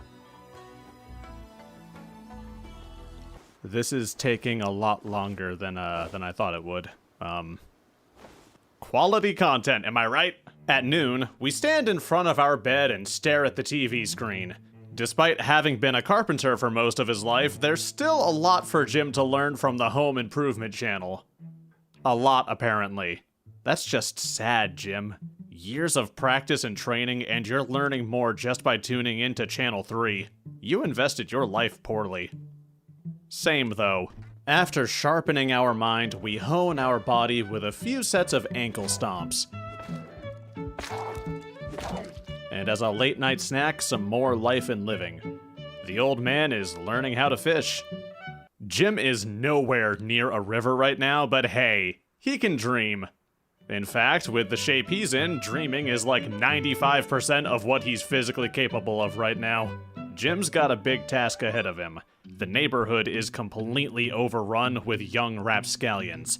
If Jim's ever going to survive the Knox event, he's gonna need somewhere better to live than his house. I have a plan, but it's going to take some work before I can set it in motion. There's an elementary school not far from Jim's house, but the problem is Jim is... well, he's Jim. And I don't know if he's equipped to handle that trip. And knowing my luck, we're not gonna find a car for Mr. Oldman anytime in the near future, so not only do I need to clear the school, but I need to clear a path to and from it so I can transport all of Jim's crap. That low strength is really gonna hinder me. And I need to get Jim's house ready for an unexpected visitor. Namely, I need to put sheets up over all of my windows. For some reason, Jim didn't have very many curtains in his house before today. Men will really live like this and see nothing wrong with it. I can relate. To be fair to Jim, he's got all of this going on. He's probably more concerned about that than he is with the state of his decor. In fact, he's so unconcerned with his furniture that he's about to erase it from existence. Who needs couches when you could have barricades? Who needs luxury and comfort when you can vaporize tables through telekinesis? Jim doesn't need a homestead. Jim just needs to get these shambling corpses out of his goddamn backyard. And after a long day of hell-raising, it's time to sleep. Then we wake up and we learn how to cook a delicious meal before we give everyone the show they've waited for. Jim's thicker than a bowl of oatmeal, and he knows how to throw it back. It got lonely back in Nam, and Jim had to learn a mating dance or two back in the day. After a day of improving his physical fitness, Jim took a shovel to his neighbor's window. Then he took a leak. And a pen. Then the game realized Jim left his duffel bag at home, and they gave him a new backpack and even more firepower. This game is trying to tempt me, and I won't fall for it. Not today, Satan. No, sir. We'll just add these to the growing pile. The neighbors are getting jealous of Jim's sweet financial gains. If you want anything in this world, you have to fight for it. Even if it means beating your neighbor with a shovel until you learn how to repair things. There aren't many games where I can say that sentence and have it make sense. Come on, Jim, work those thighs and glutes. There's a lot of surface area back there, and we need to firm it up.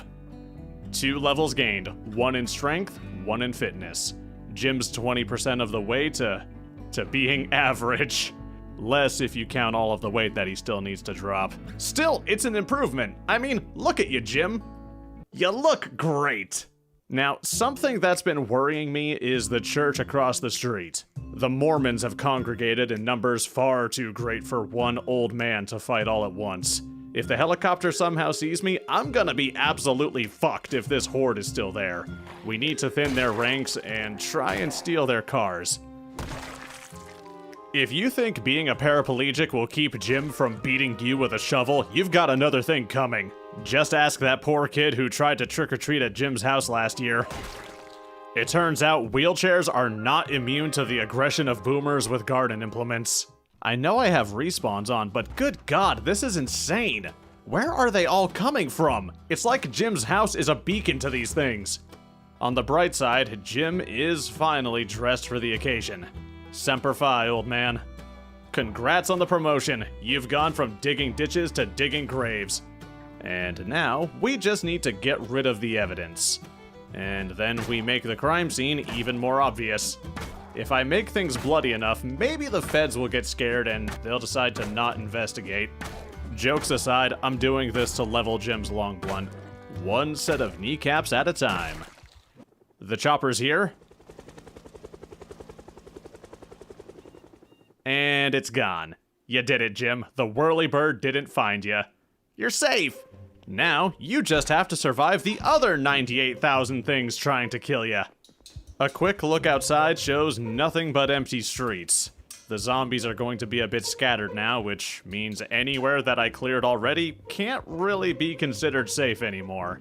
The church is still absolutely crowded. I really wanted to check the cars there, so I made the executive decision to do a bit of pest removal. And I'm gonna follow through, damn it. I don't care how bullshit this game is.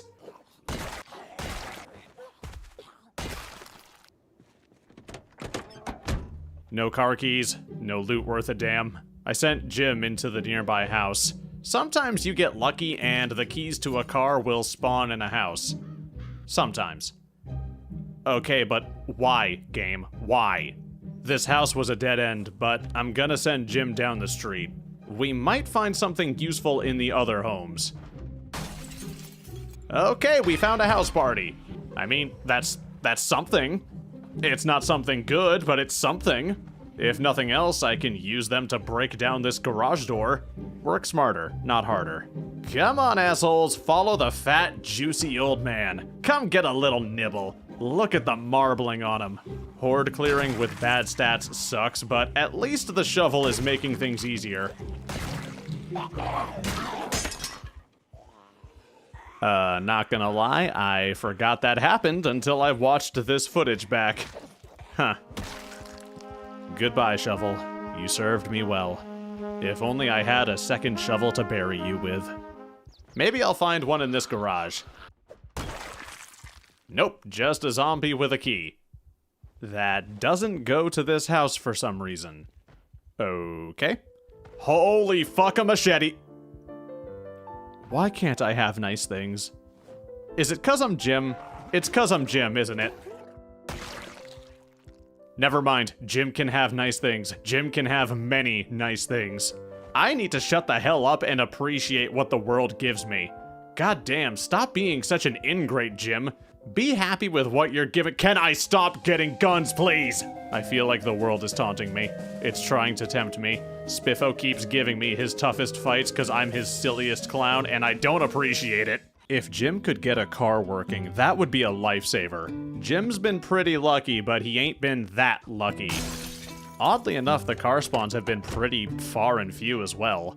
Somebody stole the cars before Jim could, which is kinda selfish if you ask me. Does an evacuating family of 4 really need a whole car to escape? I don't know, but I feel like they should have at least considered leaving their sedan behind for old Jim. Trying to grind mechanics levels for hot wiring is a little hard when there aren't any vehicles to practice on. Oh shit, look! Jim's got a groupie!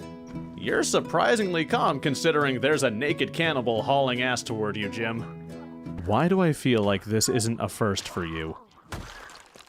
We plundered the groupie's house, but we didn't find much. Just the sad, now single boyfriend of the lady Jim just stomped out. The cupboards were a bleak disappointment.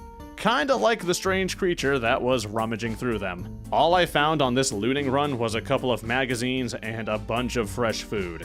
Nothing vital to the task ahead of us, I'm afraid. I got a baton, which is nice, but that's the only reliable weapon I found on Jim's journey. I want to take over the school, and that's gonna be hard to do when all Jim has is a hammer and a stick. And a mountain of guns and ammo, but that doesn't count. I don't know when I'll let Jim use the weapons, but I do know the answer is not right the fuck now. Alright, let's see what the neighbor kids are up to. Nothing. The neighbor kids are being dead. Fair. Okay, Jim's at fitness 2. I think that's as good as it's really gonna get before I can get him into the school. It's a huge improvement from 0, so I don't really know if I can complain. Time to get moving. Of course, I'm not just gonna make a beeline for the school, I am a loot goblin through and through, after all. And this house has a couple of treasures. Come on out.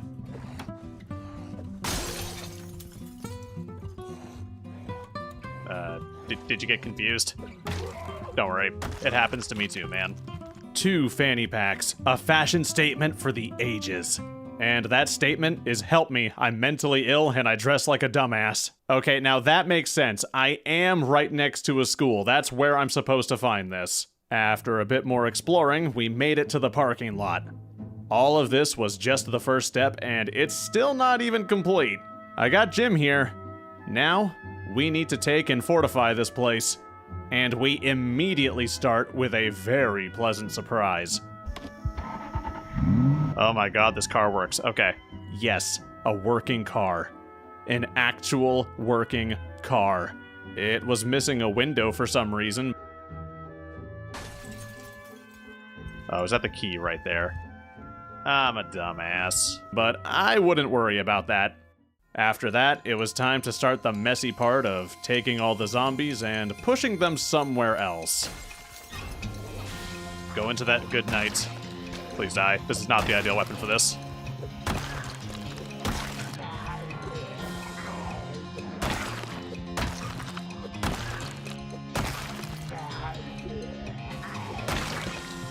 Oh wow, what the hell? What were you made out of? Something weaker than Jim? I was so zoomed out, I thought the bloodstains on her skirt was like a camo pattern. I was like, you have a tactical skirt? What the fuck? Hey, you love to see it. You're almost a contributing member of society. Things were going pretty well until I bit off a little more than old Jim here could chew. I need to get over here before they break through.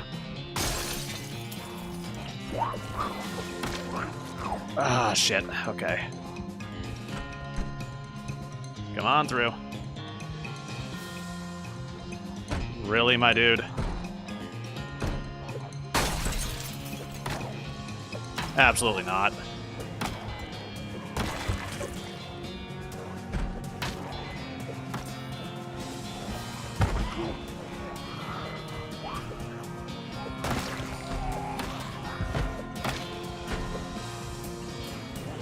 Oh, god damn it. Oh, I might have fucked up. I might have fucked up. Jim, I'm sorry. Please die. Get off my door. Door hold out. Door hold out. Door hold out.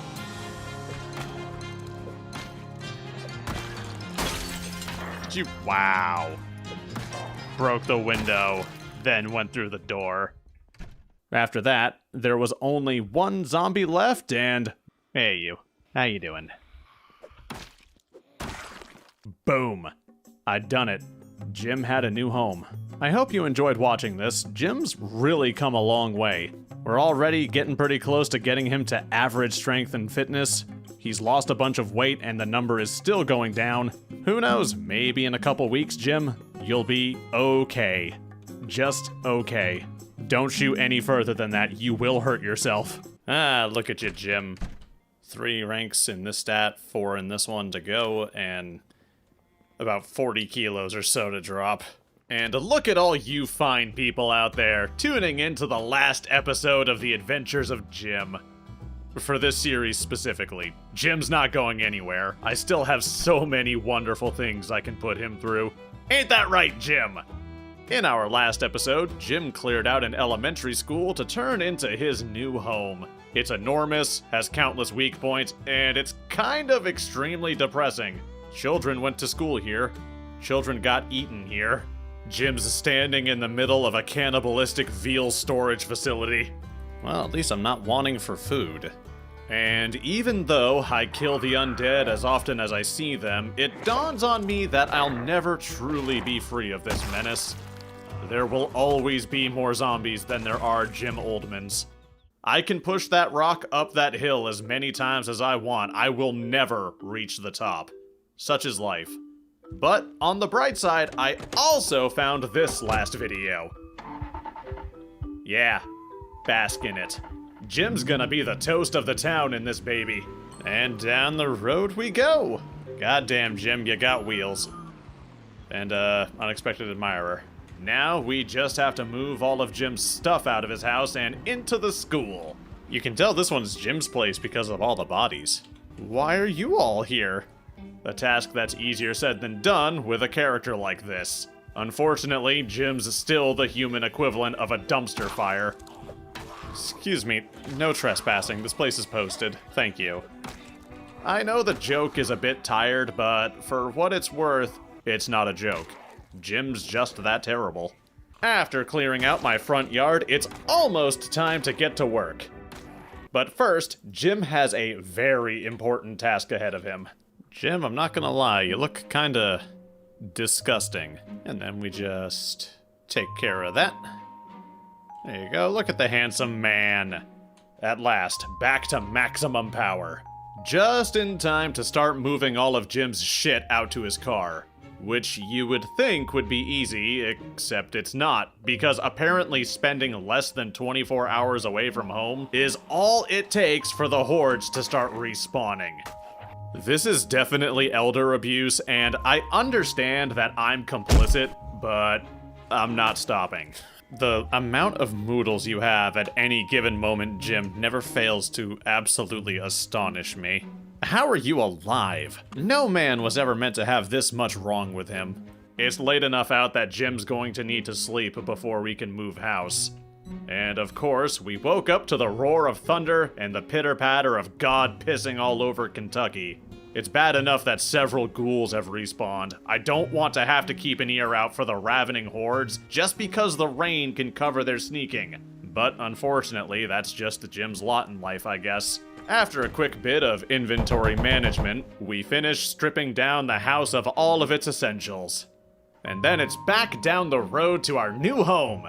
And then we stop after a grand total of 10 seconds of driving. Just because I couldn't start this car doesn't mean it's useless to me. You see a worthless box on a set of wheels, I see opportunity. And a full tank of gas. I just need to remove these environmentalists that are between me and my sweet, delicious petrol. Fun fact, did you know a gallon of gasoline has about 31,000 calories? That's like 3 Oreo McFlurries. Science is neat. You know what's not neat? Apparently I didn't secure the school as well as I thought I had. Turns out there were a few skulking around in the cafeteria, and they picked the perfect time to jump Jim. I am too tired to deal with this. If nothing else, this is some dope experience.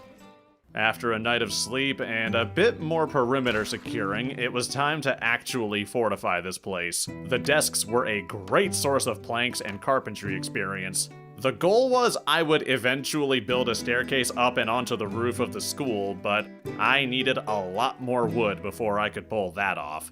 Jim was already exhausted, so I sent him off to go study mechanics, catch some sleep, then scope out the surrounding houses. Alright, let's see if we can go find some VHS tapes or maybe even a simple-ass frying pan. We found an ambulance event, which was pretty awesome. It had a key, some supplies, and it was attached to a car that had a whole-ass battery in the glove box. I was hoping to score a frying pan so Jim could cook up his fresh food in tasty dishes before it went bad. How the fuck do none of these places have a frying pan? Don't make me drive all the way back to my house to get a frying pan, please. Then I stumbled upon a house that genuinely made me anxious. Huh. That's not confidence building. I am not opening that door. Oh, is it just you? 'Tis not. Luckily, it wasn't as bad as it sounded. It was just a trio, and a fourth one whose knees were stuck inside a mattress. Did you miss the invite? What happened? Okay, just smile politely, y'all. We're witnessing mental illness. We also found a VHS tape, and then we found a shovel. Oh, wait. I need that. Give. Holy crap, do I need that. And then we found out that there is no light in this world. Only pain.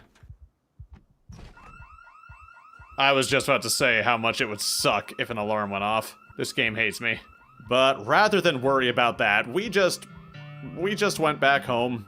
We watched a bit of television, read a book, and then we slept on Jim's sad couch. It's like a normal couch, but sad, 'cause Jim sleeps on it. And a wonderful surprise greeted us come morning. And the power's out. Yeah, that tracks.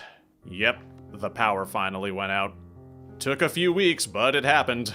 Which meant my fresh food situation was about to get fucked, and the water would probably shut off any day now. My plan was to go get a grill and cook up as much of the fresh food as possible for the experience and to keep Jim fed. And before I could do that, I needed to clear out the surrounding areas. We're about to make this place kinda messy. Fighting zombies while lugging a barbecue around was less than ideal. The last thing I needed was for a sprinter to give Jim a hug from behind while he was weighed down. Oh my god, that's so many. Why are there so many?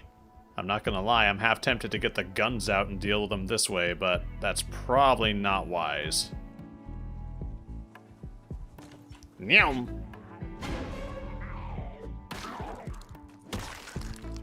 Hey, bud. Get distracted. Yeah. I'm sure this isn't too much of a bite for Jim. Come on. You can chew all this. Can you not? Come on. There you are. There we go. Quite the pile I got going here. Okay, that startled me a little bit, actually. I wasn't expecting you to be there. Oh, we have a crawler over there. That's cool. See if we can get this without drawing attention. Thank you, goodbye. I'm just gonna go ahead and scurry away. Oh, I'm tired. No. Jim's been awake for like 5 hours and he's already exhausted. The dude's knees are both made of titanium, as are his hips, and they're still not strong enough to help him carry this heavy-ass grill back home. It is perfectly safe to use this indoors. I don't make the rules. I just exploit them. Alright, we're gonna throw all these meat patties in here, because they're all stale.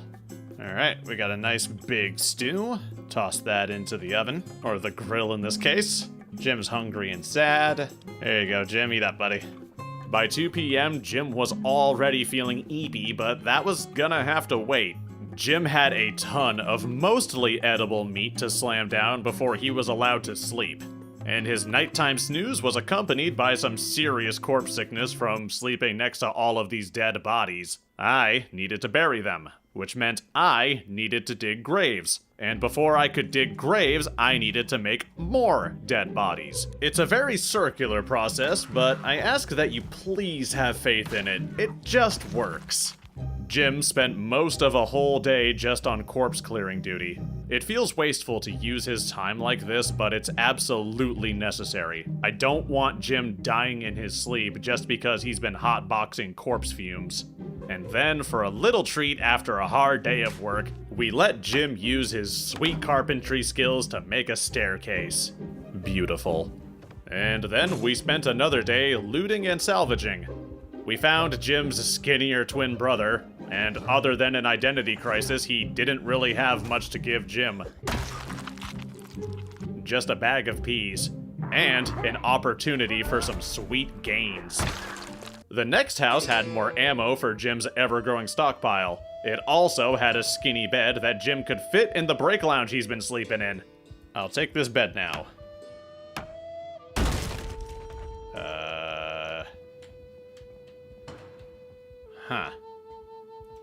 Alright, I'll take this bed now.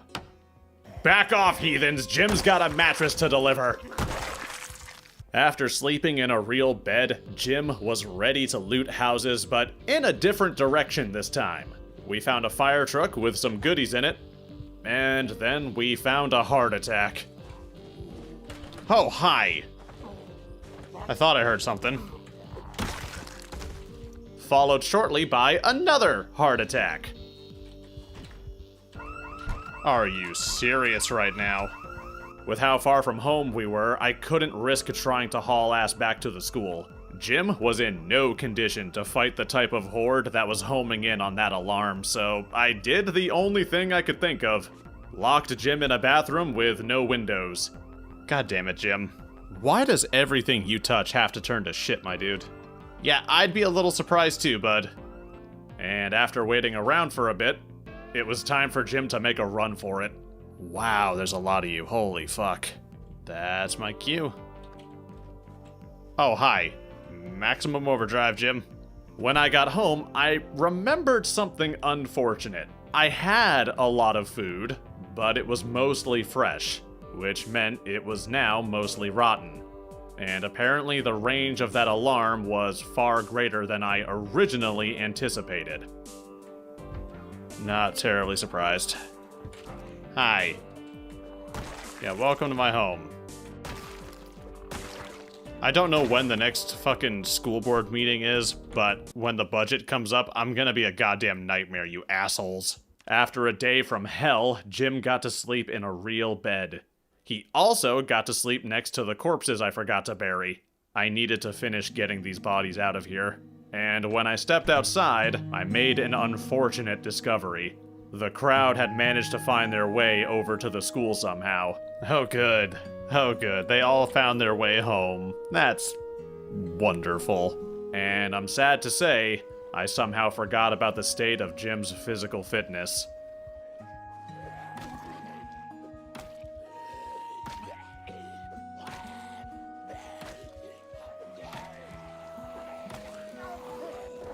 Oh no.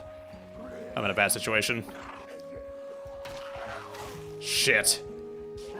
Shit. Oh, Jim, not like this, buddy. Not like this. What the fuck? Jim? I'm sorry, Jim. I failed ya. Now you're just a snack. Why are they watching him like that? That's uncomfortable. I don't care for that. He died as he lived. A puddle of goo. So yeah, Jim's fucking dead. I hope you enjoyed his struggle. In Project Zomboid, players try to survive the zombie apocalypse several days after it's begun. Your story begins with you alone in your house with no one else to turn to. No friends, family, or anime to help you keep a tight grasp on your humanity. But what if things were different? What if we rolled back the clock and watched as the world slowly burned instead of waking up in its ashes? With the help of the Week 1 mod, that's exactly what we'll be doing in today's video. Jim Oldman is back and will be trying to survive once more in Project Zomboid, except this time, he has to prepare for the worst tragedy to befall humanity while surrounded by people somehow more incompetent than himself.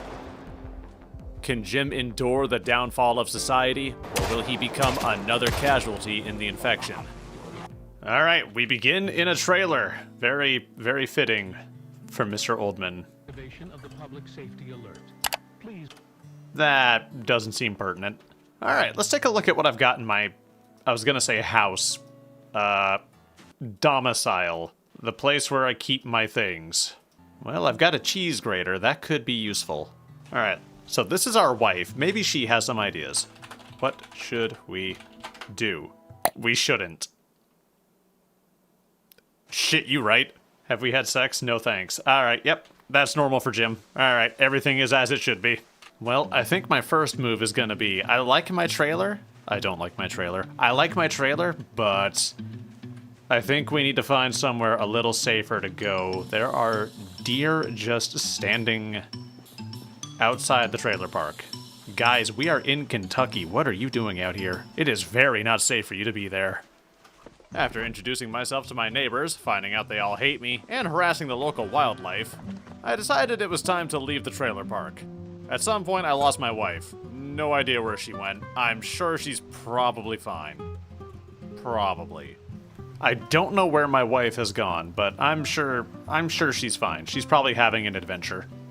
Alright, does anyone live here? Alright, well, I'll just help myself to whatever's in here. Don't mind me. Screws, measuring tape. Oh, that is actually very good. I'll take that. I'm just gonna eat this entire loaf of bread as I walk, like an animal. Stuffed? Yeah. Yeah, I bet. Hello. None of my neighbors want to hang out with me. My neighbors suck. Jim, what kind of man were you before everything started falling apart? Nobody seems to like you. You live in a dingy trailer, your wife has abandoned you. That's the second one now. And none of your neighbors want to spend time with you. I'm just gonna help myself to my neighbor's stuff. Oh, gloves. They don't need to know that someone was here. They don't need to know that their stuff is missing. 'Cause no one's gonna tell them. Right, viewer? Oh, hi, wife. God. You startled the shit out of me, not gonna lie. Well, that was synchronized. Alright, come along, wife. We are going to walk into town and see if we can find things and or stuff to help us. Oh, looks like that place burned to the ground. Our poor neighbor. And our poor other neighbors had to watch. No, don't go over there, Abigail. It's not safe.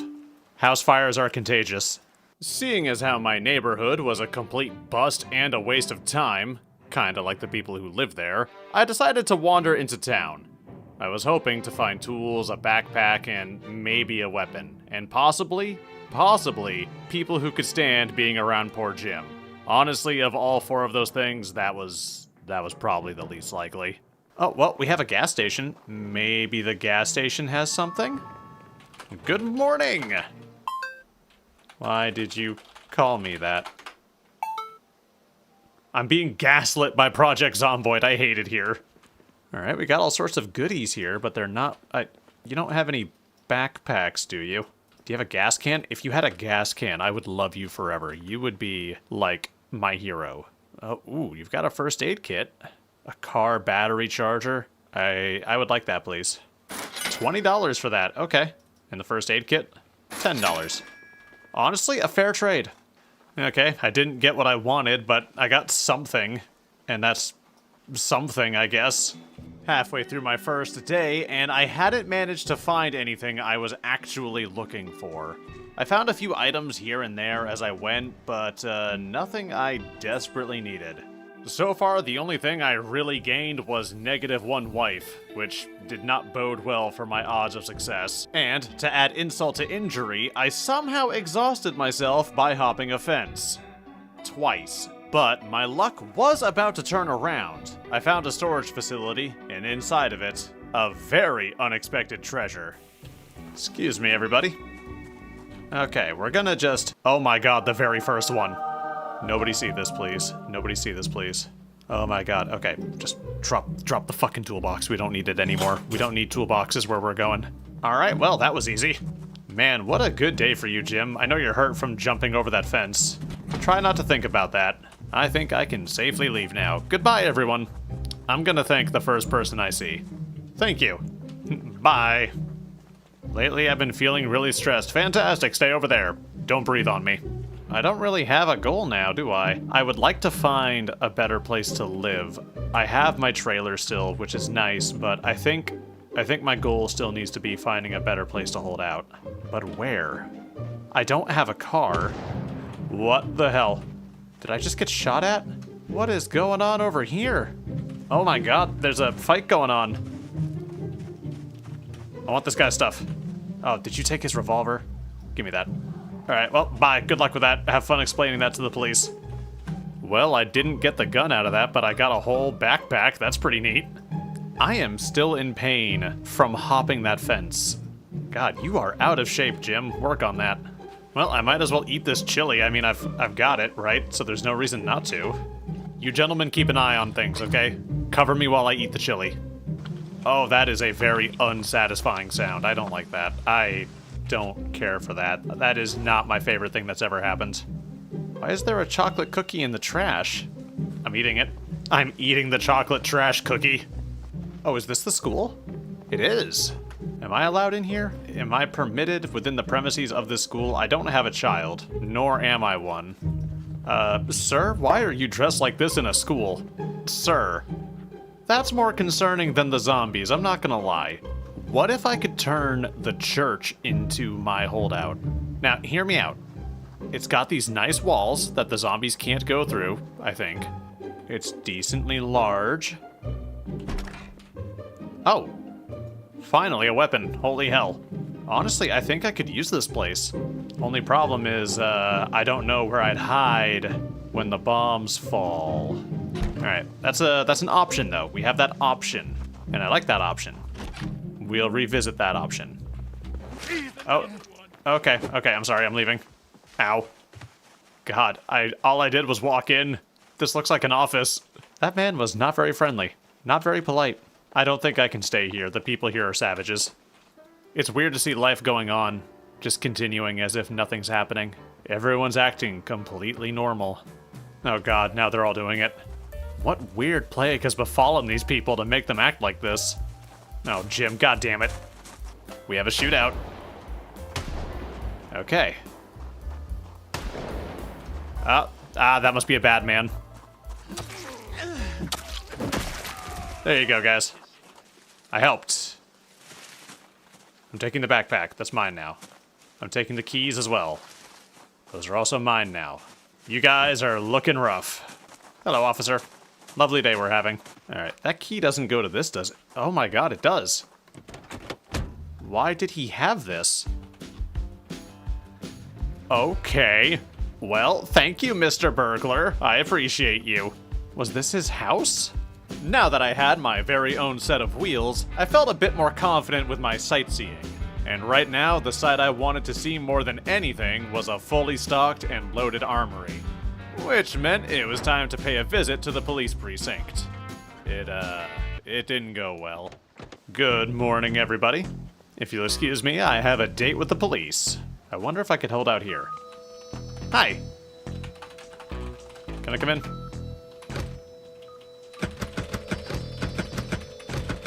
One of you two is lying to me.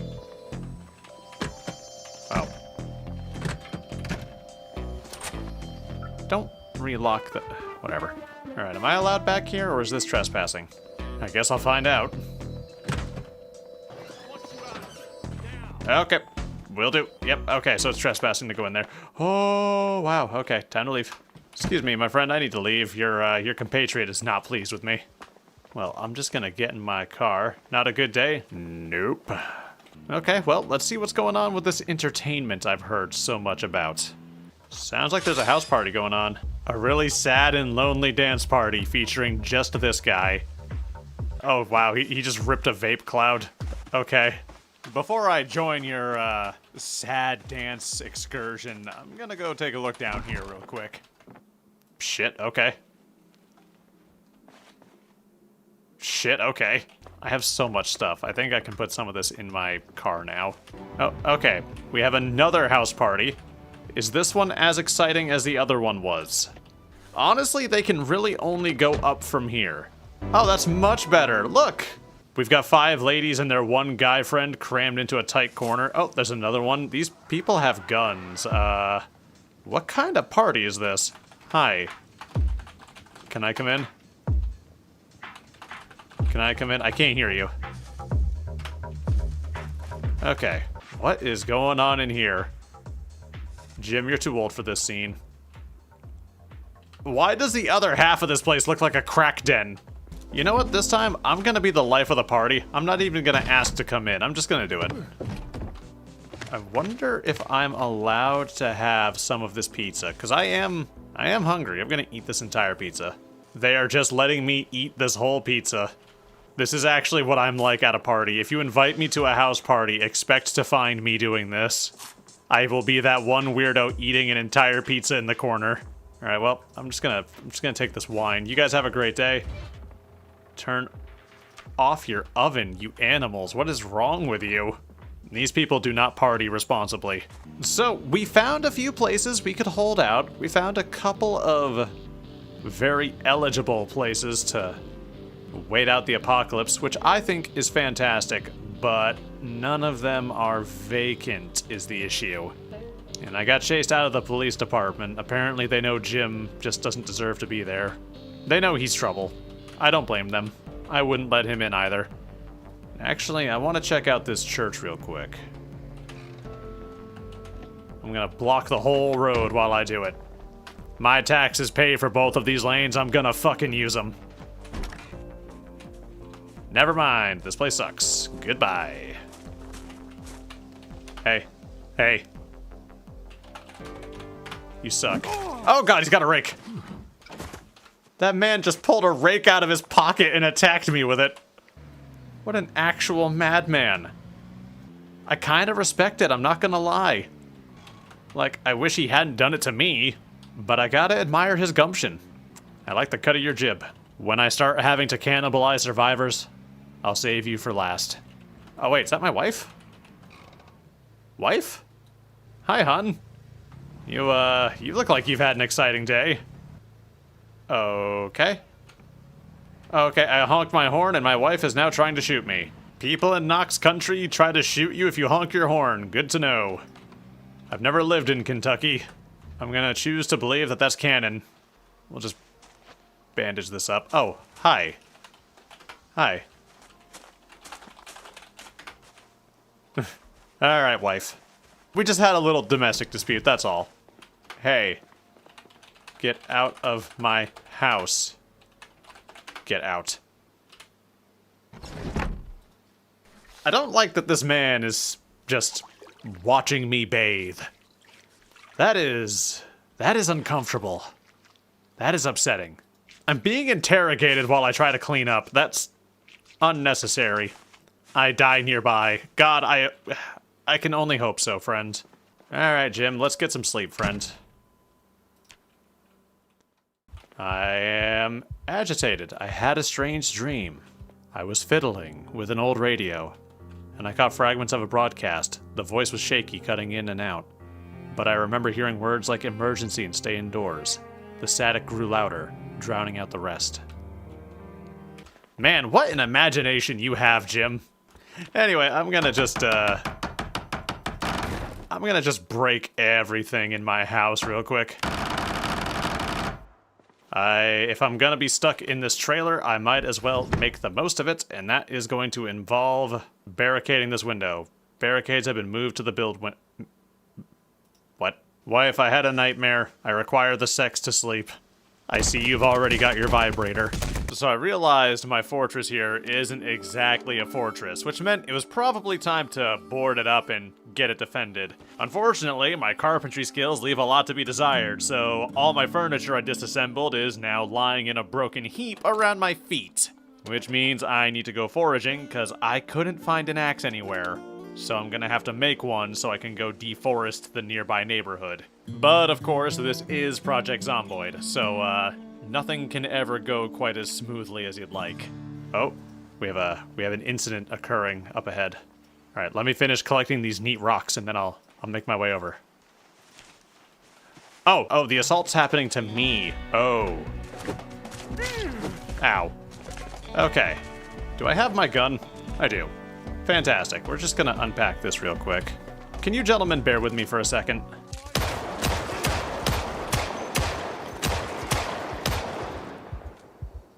Bandage. Bandage. All right. Hi.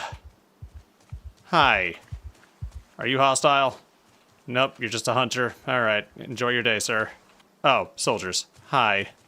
Yeah, don't mind me, guys. I'm not doing so good.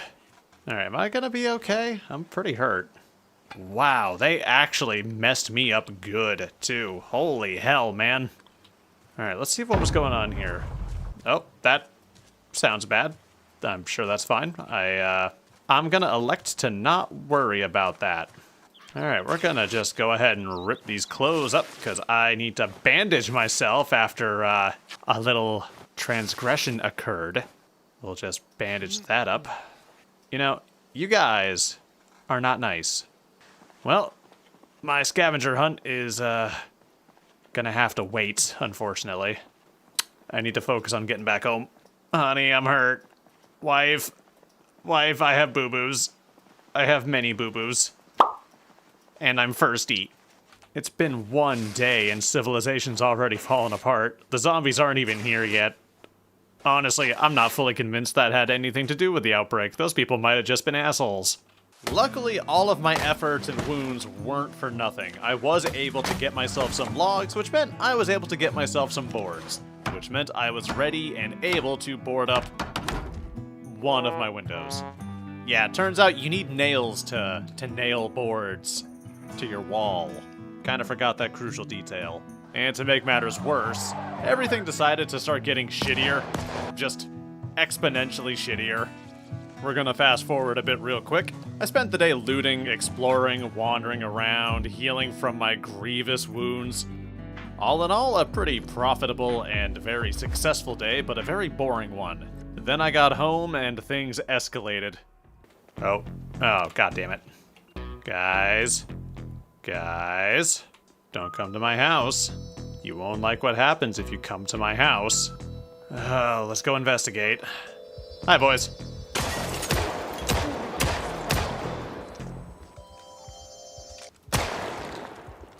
Justice has been dispensed. You're all welcome. Who is getting shot at? What is going on over there? Oh, we have a group of raiders, going after the fire department and some soldiers who are not happy with them. Oh, you guys did not get far. Oh god, ow, ow, ow, ow. They beat me up. Man, this neighborhood sucks. Oh, the police are here. Yeah, they're right down there, officers. Go ahead, go get them. Honestly, you deserve what's about to happen to you. I'm just gonna defend my neighborhood. Neighborhood watch time. It's community service when you really think about it. Oh, wow. Oh, wow. They just went for it. Okay. Ooh. Give. I require that. I need that. I need that badly. That is mine now. I'm gonna take these pizzas. You guys don't mind, right? I also fell irritated all the time. Me too, man. Me too. I also fell irritated. I have a scratch on my foot. I don't remember when that happened. Oh, my shoes are broken. They broke my shoes. What a bunch of assholes. Okay. Officer, how are your shoes? Looking fine. We're gonna wear your shoes. Heck yeah. So far, I've gotten beaten up twice, and neither time has really been my fault. I wonder if this is just normal life in Kentucky. I feel like it is. This is a public safety alert. There is an outbreak of violent behavior. Oh, that was a helicopter. Okay.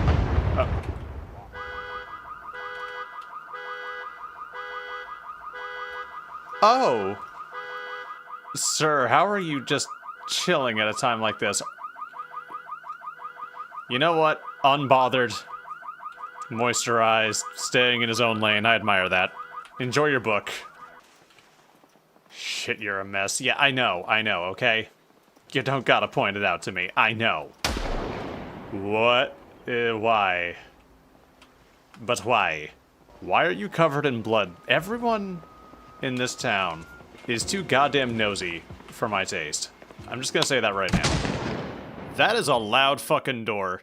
Well, whatever's going on over there appears to have been amicably resolved. This one has a screwdriver. Do you need help?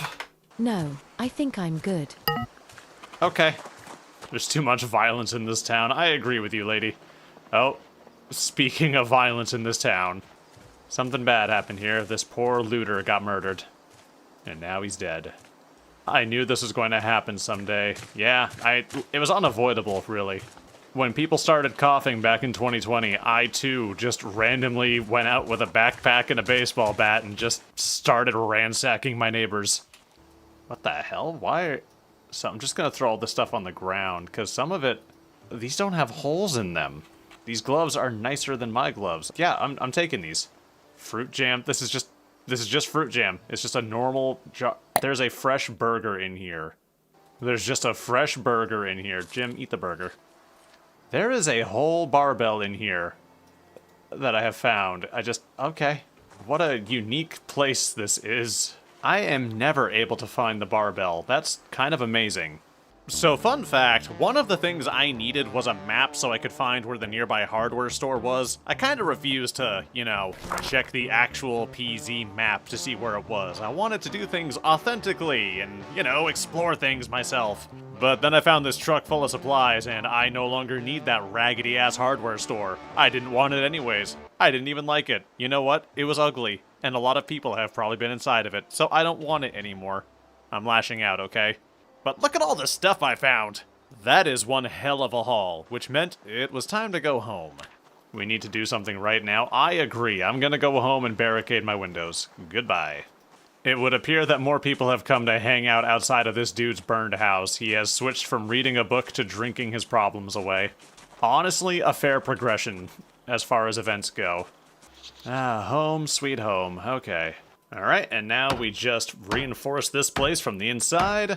I don't think this is gonna keep us safe from much. Any really dedicated raider's gonna get through this, but it does make it so they can't just walk into my house. You what, mate? I didn't see this bomber. It looks like it could be that person. I can't really tell. I can't. Oh, he's got a bomb. Yep, it's him. Yep, it's him. Oh, boy. Loser! Loser! I'm gonna just let this officer here deal with this.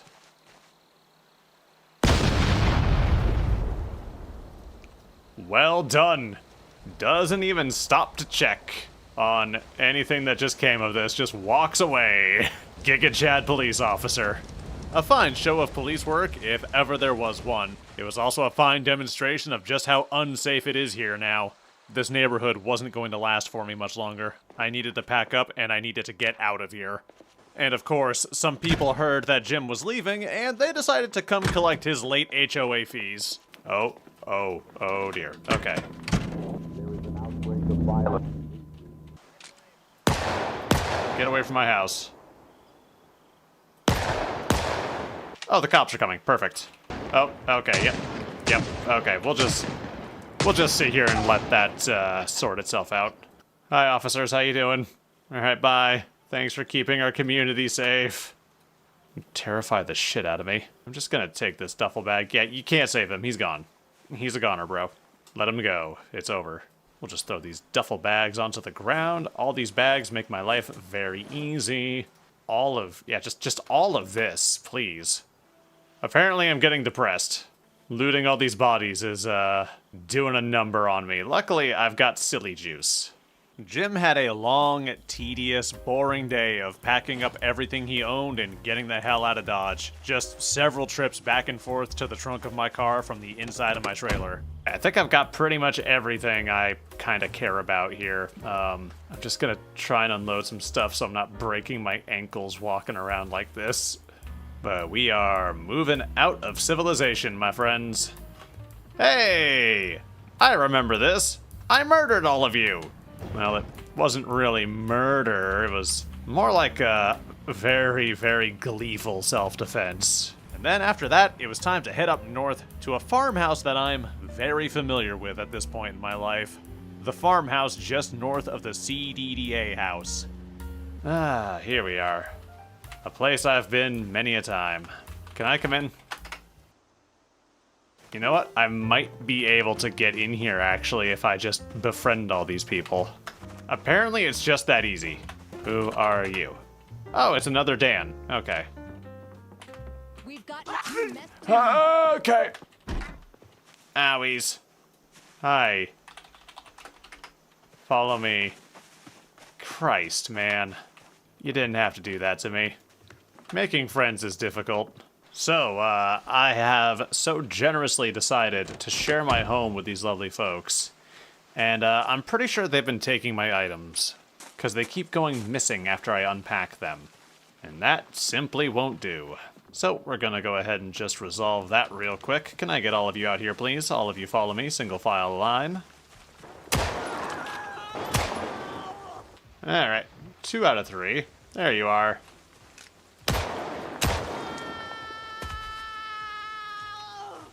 Okay, let's take a look here. Did I overreact, or did one of you guys actually... Yep, they took my gun and ammo, you assholes. God, you think you can trust people, and then they go and do stuff like that. Alright, well, I need to go, dispose of the evidence real quick. The fuck? Oh. You were infected. Huh. We're just gonna... So I'm not gonna want to fast forward. Yeah, let's just get these out of here. Holy hell. We saw the infected. Oh my god, not now. I am very not in the mood for that. Oh, I'm getting it from both ends. Beautiful. Okay, I'm gonna move out to here, because if I go out to this open field area... Hi, you don't want to go that way, sir.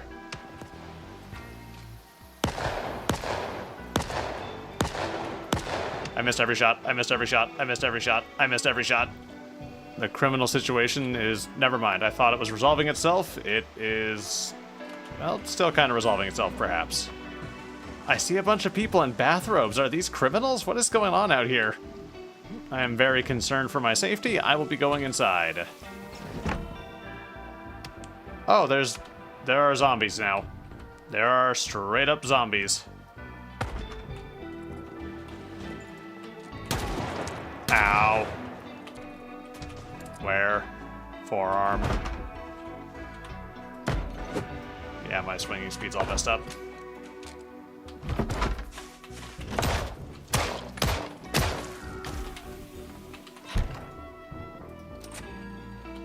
Ass. Man, Jim, you are looking rough. Alright. At the risk of getting myself killed right before I end my video, we're gonna go check on my new neighbors and make sure everything's okay over there. The answer is no, things are not okay.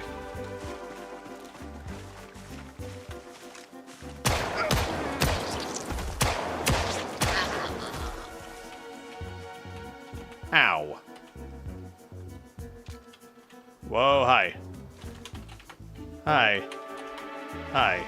Okay, well. We'll just let them carry on with whatever they're doing. What the hell? Hi, people.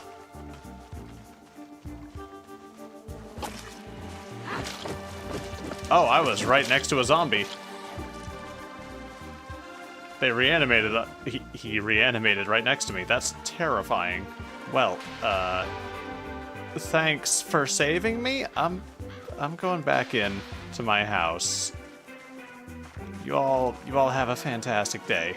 I'm just gonna lock this before this psychopath comes into my house. A few days into the apocalypse, and the zombies had finally started spawning in relatively larger and larger numbers. More and more people were showing signs of being infected, and the people who were dying were getting back up more often than not. I didn't know how safe Jim was at this place. I didn't know how much longer society was gonna hold out. I mean, it was already hanging on by a thread. The future didn't look real promising. Can Jim endure? Can Jim survive and make it through this hellish nightmare of an apocalypse? Or is he gonna die inside that farmhouse when the bombs fall? I don't know. The sun rises for another beautiful day in rural Kentucky. The air is calm and filled with peace and serenity. I'm noting 3, 4, 5 trails of smoke from the distance. My home is a place of tranquility, undisturbed by the ravages of the modern world outside. And Jim? He's a man of great hospitality and altruism. Just ask his neighbor who died in a tragic baseball accident. Jim, your neighbors suck. Why do you have 87 newspapers on you? I'm taking your water. Welcome back to Project Zomboid's Week 1 mod. Jim is doing just fine in his new house that he obtained through very legal and very moral means. And now that he's all settled in, it's about time he left to go meet whoever's living in that cabin just up the way. And you know they're a high caliber person because they've got termites hanging out near their house. That's good. That's a good sign of class and social standing right there. Honestly, there's just a lot of weird shit out in these woods. Corpses I don't remember leaving, corpses that randomly teleport, corpses that moonwalk. It's an odd place, but an exciting one. I don't see anyone at a cursory glance, because there's no one to see. Okay. Man, this place really don't got much, do it? I don't like that I'm not right next to town anymore, and I'm still finding this many zombies. That is worrisome for a variety of reasons. Oh. Speaking of finding zombies. Hi. I don't know what you're stuck on. I don't know if you're all like this. And if you are, I don't know why you would be. Oh, there's a dead police officer here. Yep, there's just 2 zombies hanging out in the grass. Alright, well, you guys have fun. I'll just be on my merry way now. What an interesting assortment of individuals. The cabin turned out to be a bust. It was worse than useless, actually, because while I was away, the crazy person in the bathrobe outside my house was having a conniption. I think she was trying to warn me that 2 ne'er-do-wells had somehow broken into my home and were just violently sprinting into my window. I don't know you. I don't care to know you. I wanted to thank the person outside, you know, for tipping me off, giving me a warning, but my social skills ain't great. I was having a hard time containing my murder manifestations due to all the coughing, groaning, and limping she was doing. Something about that just triggers my fight or flight instinct at this point. Don't cough at me. Things were getting so dire that anytime someone died, there's a pretty high chance they get back up as one of the undead. After marking my house safe from zombies for another day, I decided to do a bit of tidying up. Then, everything went south. See, in this mod, you might expect things to slowly ramp up over the span of the week you spend surviving. And you'd be mostly right, except there comes a point where that slow climb stops being slow. Jim settled in for a night of sleep only to wake up to the sound of a minor situation. I can see an airplane flying very low in the sky. Am I about to get bombed? Game. Game. Game. Oh. Okay.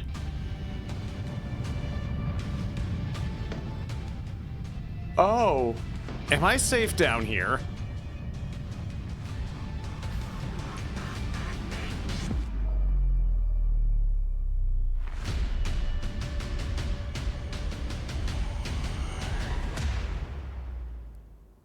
Is it over? Oh. What the shit? Oh, my car. Huh. Yeah, a whole fucking airplane landed on my house. Just a whole plane. Bags, bodies, and debris as far as the eye can see. I don't know what this house was marked at for property value, but I feel like this just knocked a few digits off that figure. 4 or 5 bodies? We can look past that. A lot of litter? I mean, you know, you can tidy that up. This is excessive. This is gonna take like at least a day or 2 to clean up, and I'm lazy, so I'm just not gonna do that. Also, thanks for breaking my car, you dicks. And then there's just this random sheep just chilling. I officially have to leave most of my stuff behind now because I can't possibly carry all of it on my back, which means I had to start making my way back towards town to find somewhere to hide. Oh boy, walking through the woods at night. My favorite. Man, they've really made darkness dark in the new build. I found the road, which was great. I then quickly realized that leaving town when I did might have been the smartest choice I've ever accidentally made. None of the cars here had any keys in them, which meant I was gonna be stuck hoofing it. I thought about trying to go through the fence, but something about those gentlemen there just didn't seem friendly. No, instead, I made my way over to the radio tower, and apparently things had escalated real quickly overnight. The smell from the corpses was so bad that I couldn't get away from it in most places. Everything, and I mean everything, was going to hell in a hurry. This was just like Jim's first tour back in Nam, and he wasn't even in the service back then. His class trip just turned to shit. I spent 3 minutes roaming the radio station, then decided to carry on. I needed to make my way to shelter. I won't say what was coming, but trust me, it was bad. It was bad, and I needed to not be on the road when it got here.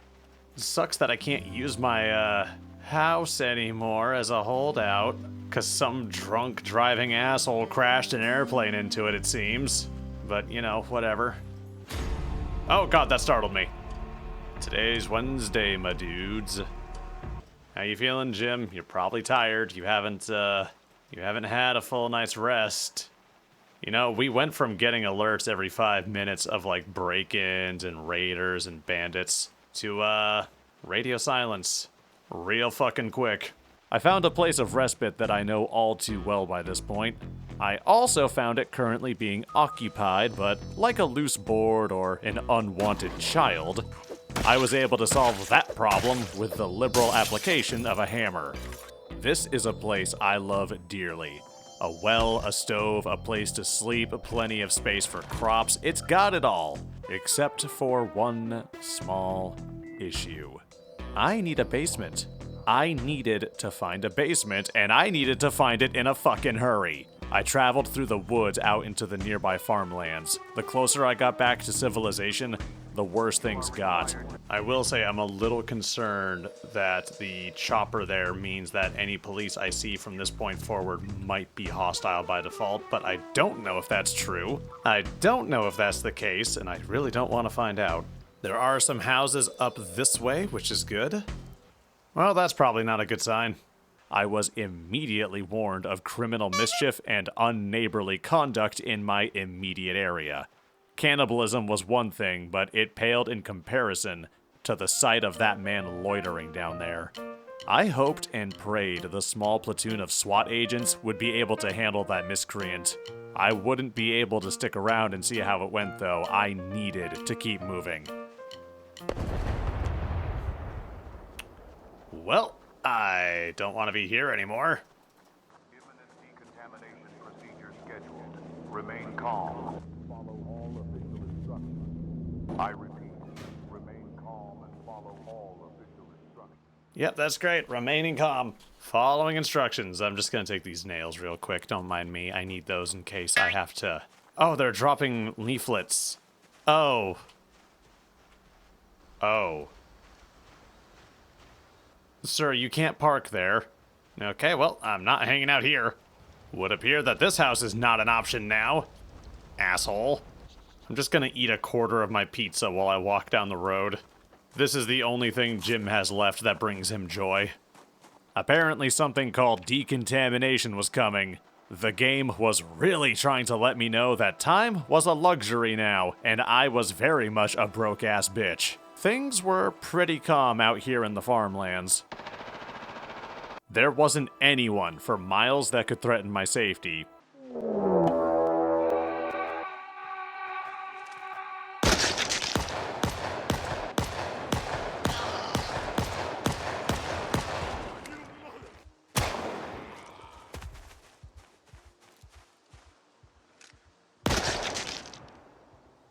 That is until I found another band of moonwalking zombies. Flash mobs of undead breakdancers couldn't distract me though. I had places to be and shelter to find.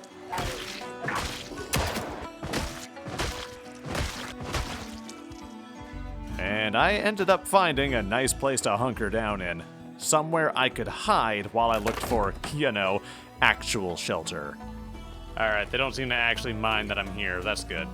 Yeah, these people seem fine with my presence. This must not be their house. Is there anyone upstairs? Yeah, there is. Man, this neighborhood's gone to shit. I do appreciate their gusto, though. It's very humanitarian of them to let this crackhead sleep in their house. Unfortunately, I do have to stomp him to death. Going to assume that was the actual homeowner. Hi. No, don't. Don't barricade this door. Oh. Hey. You can't do that. Sorry. No, yeah, we have a rule, sir. You cannot cough and hack in my face. Doing a quick sweep of this place. There's not much in this house. There's a porno mag in the bathroom. That's neat. Oh, your shotgun has no ammo in it, so I'm not particularly interested in it. Oh, God, you startled me. Alright, you just keep on doing that, okay? Are we safe? We might be. Can we hide here? We shouldn't. Where should we go? We shouldn't. Well said, sir. Well said. Fuck it, we're just gonna sleep. Whatever happens, happens. Military base, that's where I have to go. No, I don't think that's... I don't think that's correct. I don't think you have to go there. I don't think you're obligated to do that. Are my roommates still here? Why are you...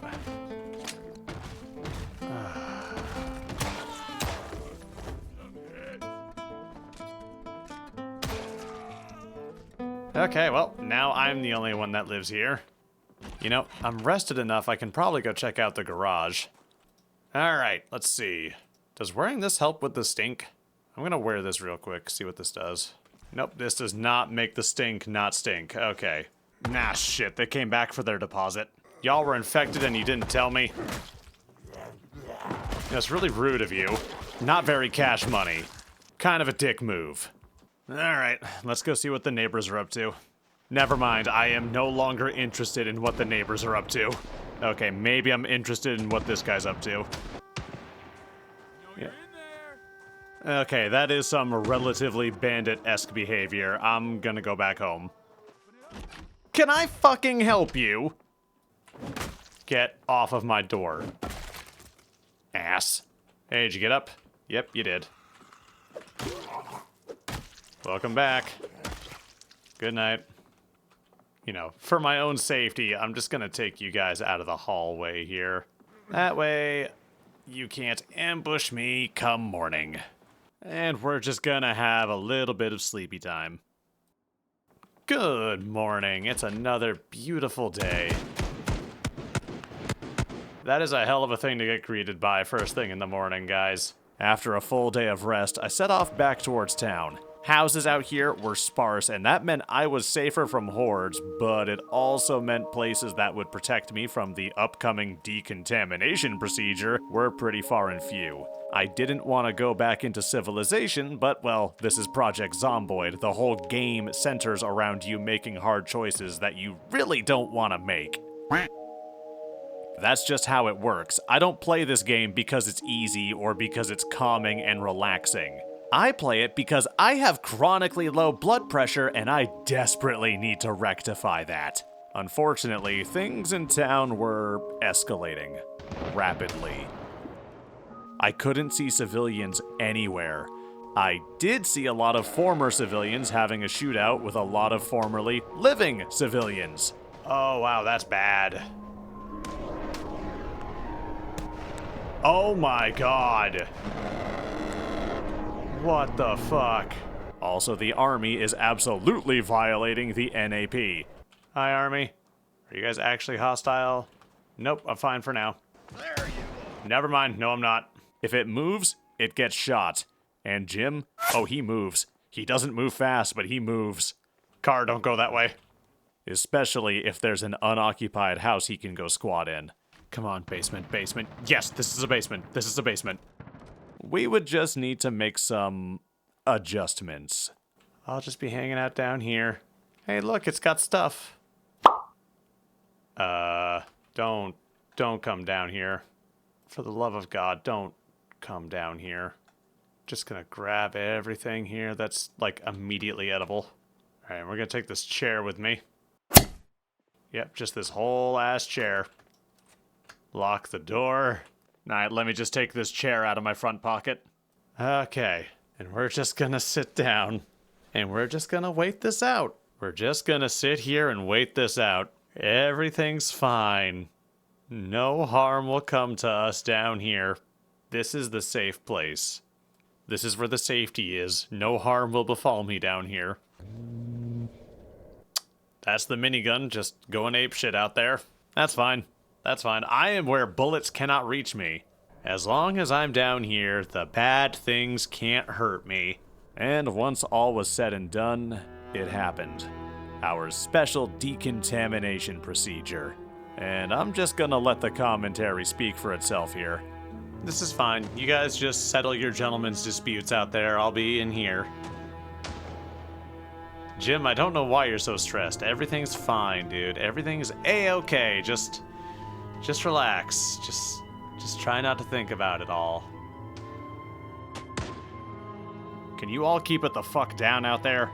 You know, if this happened outside of more neighborhoods, I bet we could all afford houses. I feel like this scene playing out before us here really embodies Jim. Madness going on outside, gunshots everywhere, trespassing in a basement that I don't belong in, reading the first volume of a book, and being unbelievably stressed about it. Alright, Jim's getting kinda hungry. Let's go get some ice cream. Come on, Jim, you've earned your ice cream. You've been a good boy. Yeah, we're gonna have an ice cream sandwich. Yeah. Ooh, they even rendered it. Look at that. Raid sirens are going off again. What fresh hell is this? What the hell is that? Are they nerve gassing us? Are the bombs about to fall? I'm ready. I'm ready for Armageddon.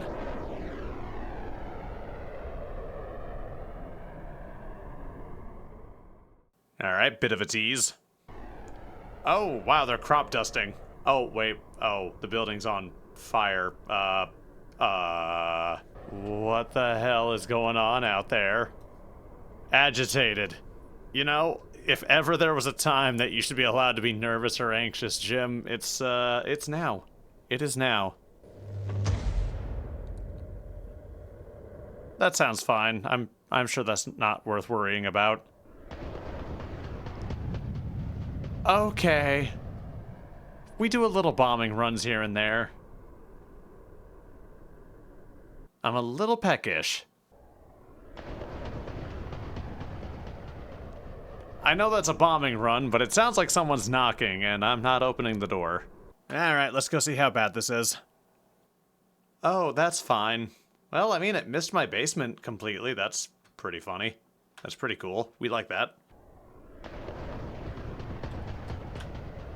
Yeah, that's fine. Just keep bombing the neighborhood. That's chill. I think I used to live somewhere near here. I also need to get to bed, so, like, can you hurry up? I'm just gonna eat this whole pint of Ben & Jerry's. Fuck it. Oh, I think the worst is about to come. How are you alive? It's getting rough sounding out there. How are you bored at a time like this, sir? Does that not entertain you? Alright, Jim, let's try and get you a little bit of sleep, buddy.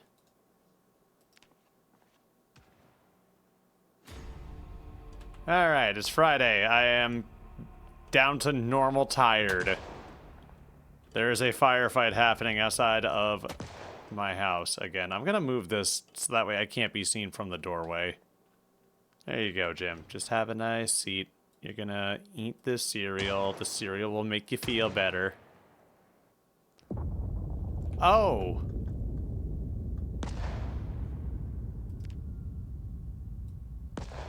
Oh.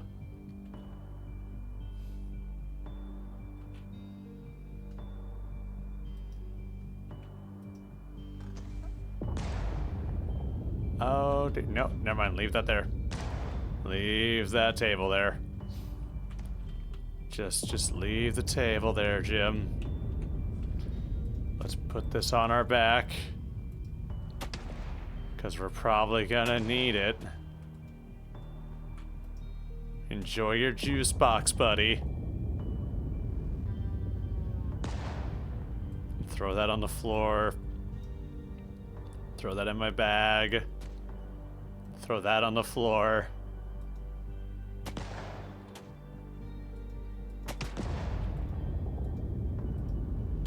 I'm sure that's fine. Am I down deep enough to not worry about this? I don't think I am. Realistically speaking. Okay. Okay, that's fine. I didn't need eyesight anyways.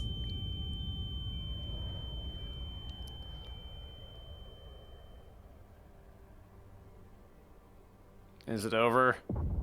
Nope.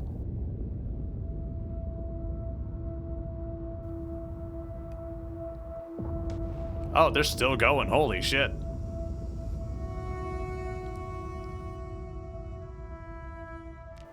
Alright, Jim. Let's just get you a little bit of sleep, buddy. Let's see what fresh hell awaits us out here. We have... Is this just straight up nuclear winter? Yep, it is. I can't be downstairs. Or, I can't be outside, rather. Oh, wow. Okay. You're bored. I'm sorry. I didn't mean to bore you, Jim. It's just the world kinda... You know, the world just ended outside. And you're a little bored. I'm sorry. I didn't mean to upset you. Oh, I'm getting cold. Am I going to catch a cold? Is that actually gonna happen to me? Oh good, depression. Now that everything fell apart, I decided it was probably time to be on my merry way. I ran out into the woods, caught a cold, found a meth lab, and did everything in my power to survive. Leaving the fallout wasn't too terribly hard, I just had to keep running in one direction. Hypothermia was a problem, getting sick was a constant issue. My supplies were beyond limited, and I was on borrowed time if I couldn't find some warm shelter. And then I finally found a place to hunker down. 1 week. Jim had managed to endure his week before the apocalypse. Now he just had this cabin to dwell in. This was his existence now, and it was where he would live out the rest of his days. Would he survive beyond the initial outbreak? I don't know. Maybe that's a story for another time. But I do know it's time to close this chapter. I'm proud of you, Jim, for enduring this hardship. You did it. You survived the nuke. You're an absolute lad, and I love you for it. I appreciate your patience with the video, guys. Thank you so much for watching. If you enjoyed this video, please remember to leave a like and subscribe while you're at it. I'll see you all next time.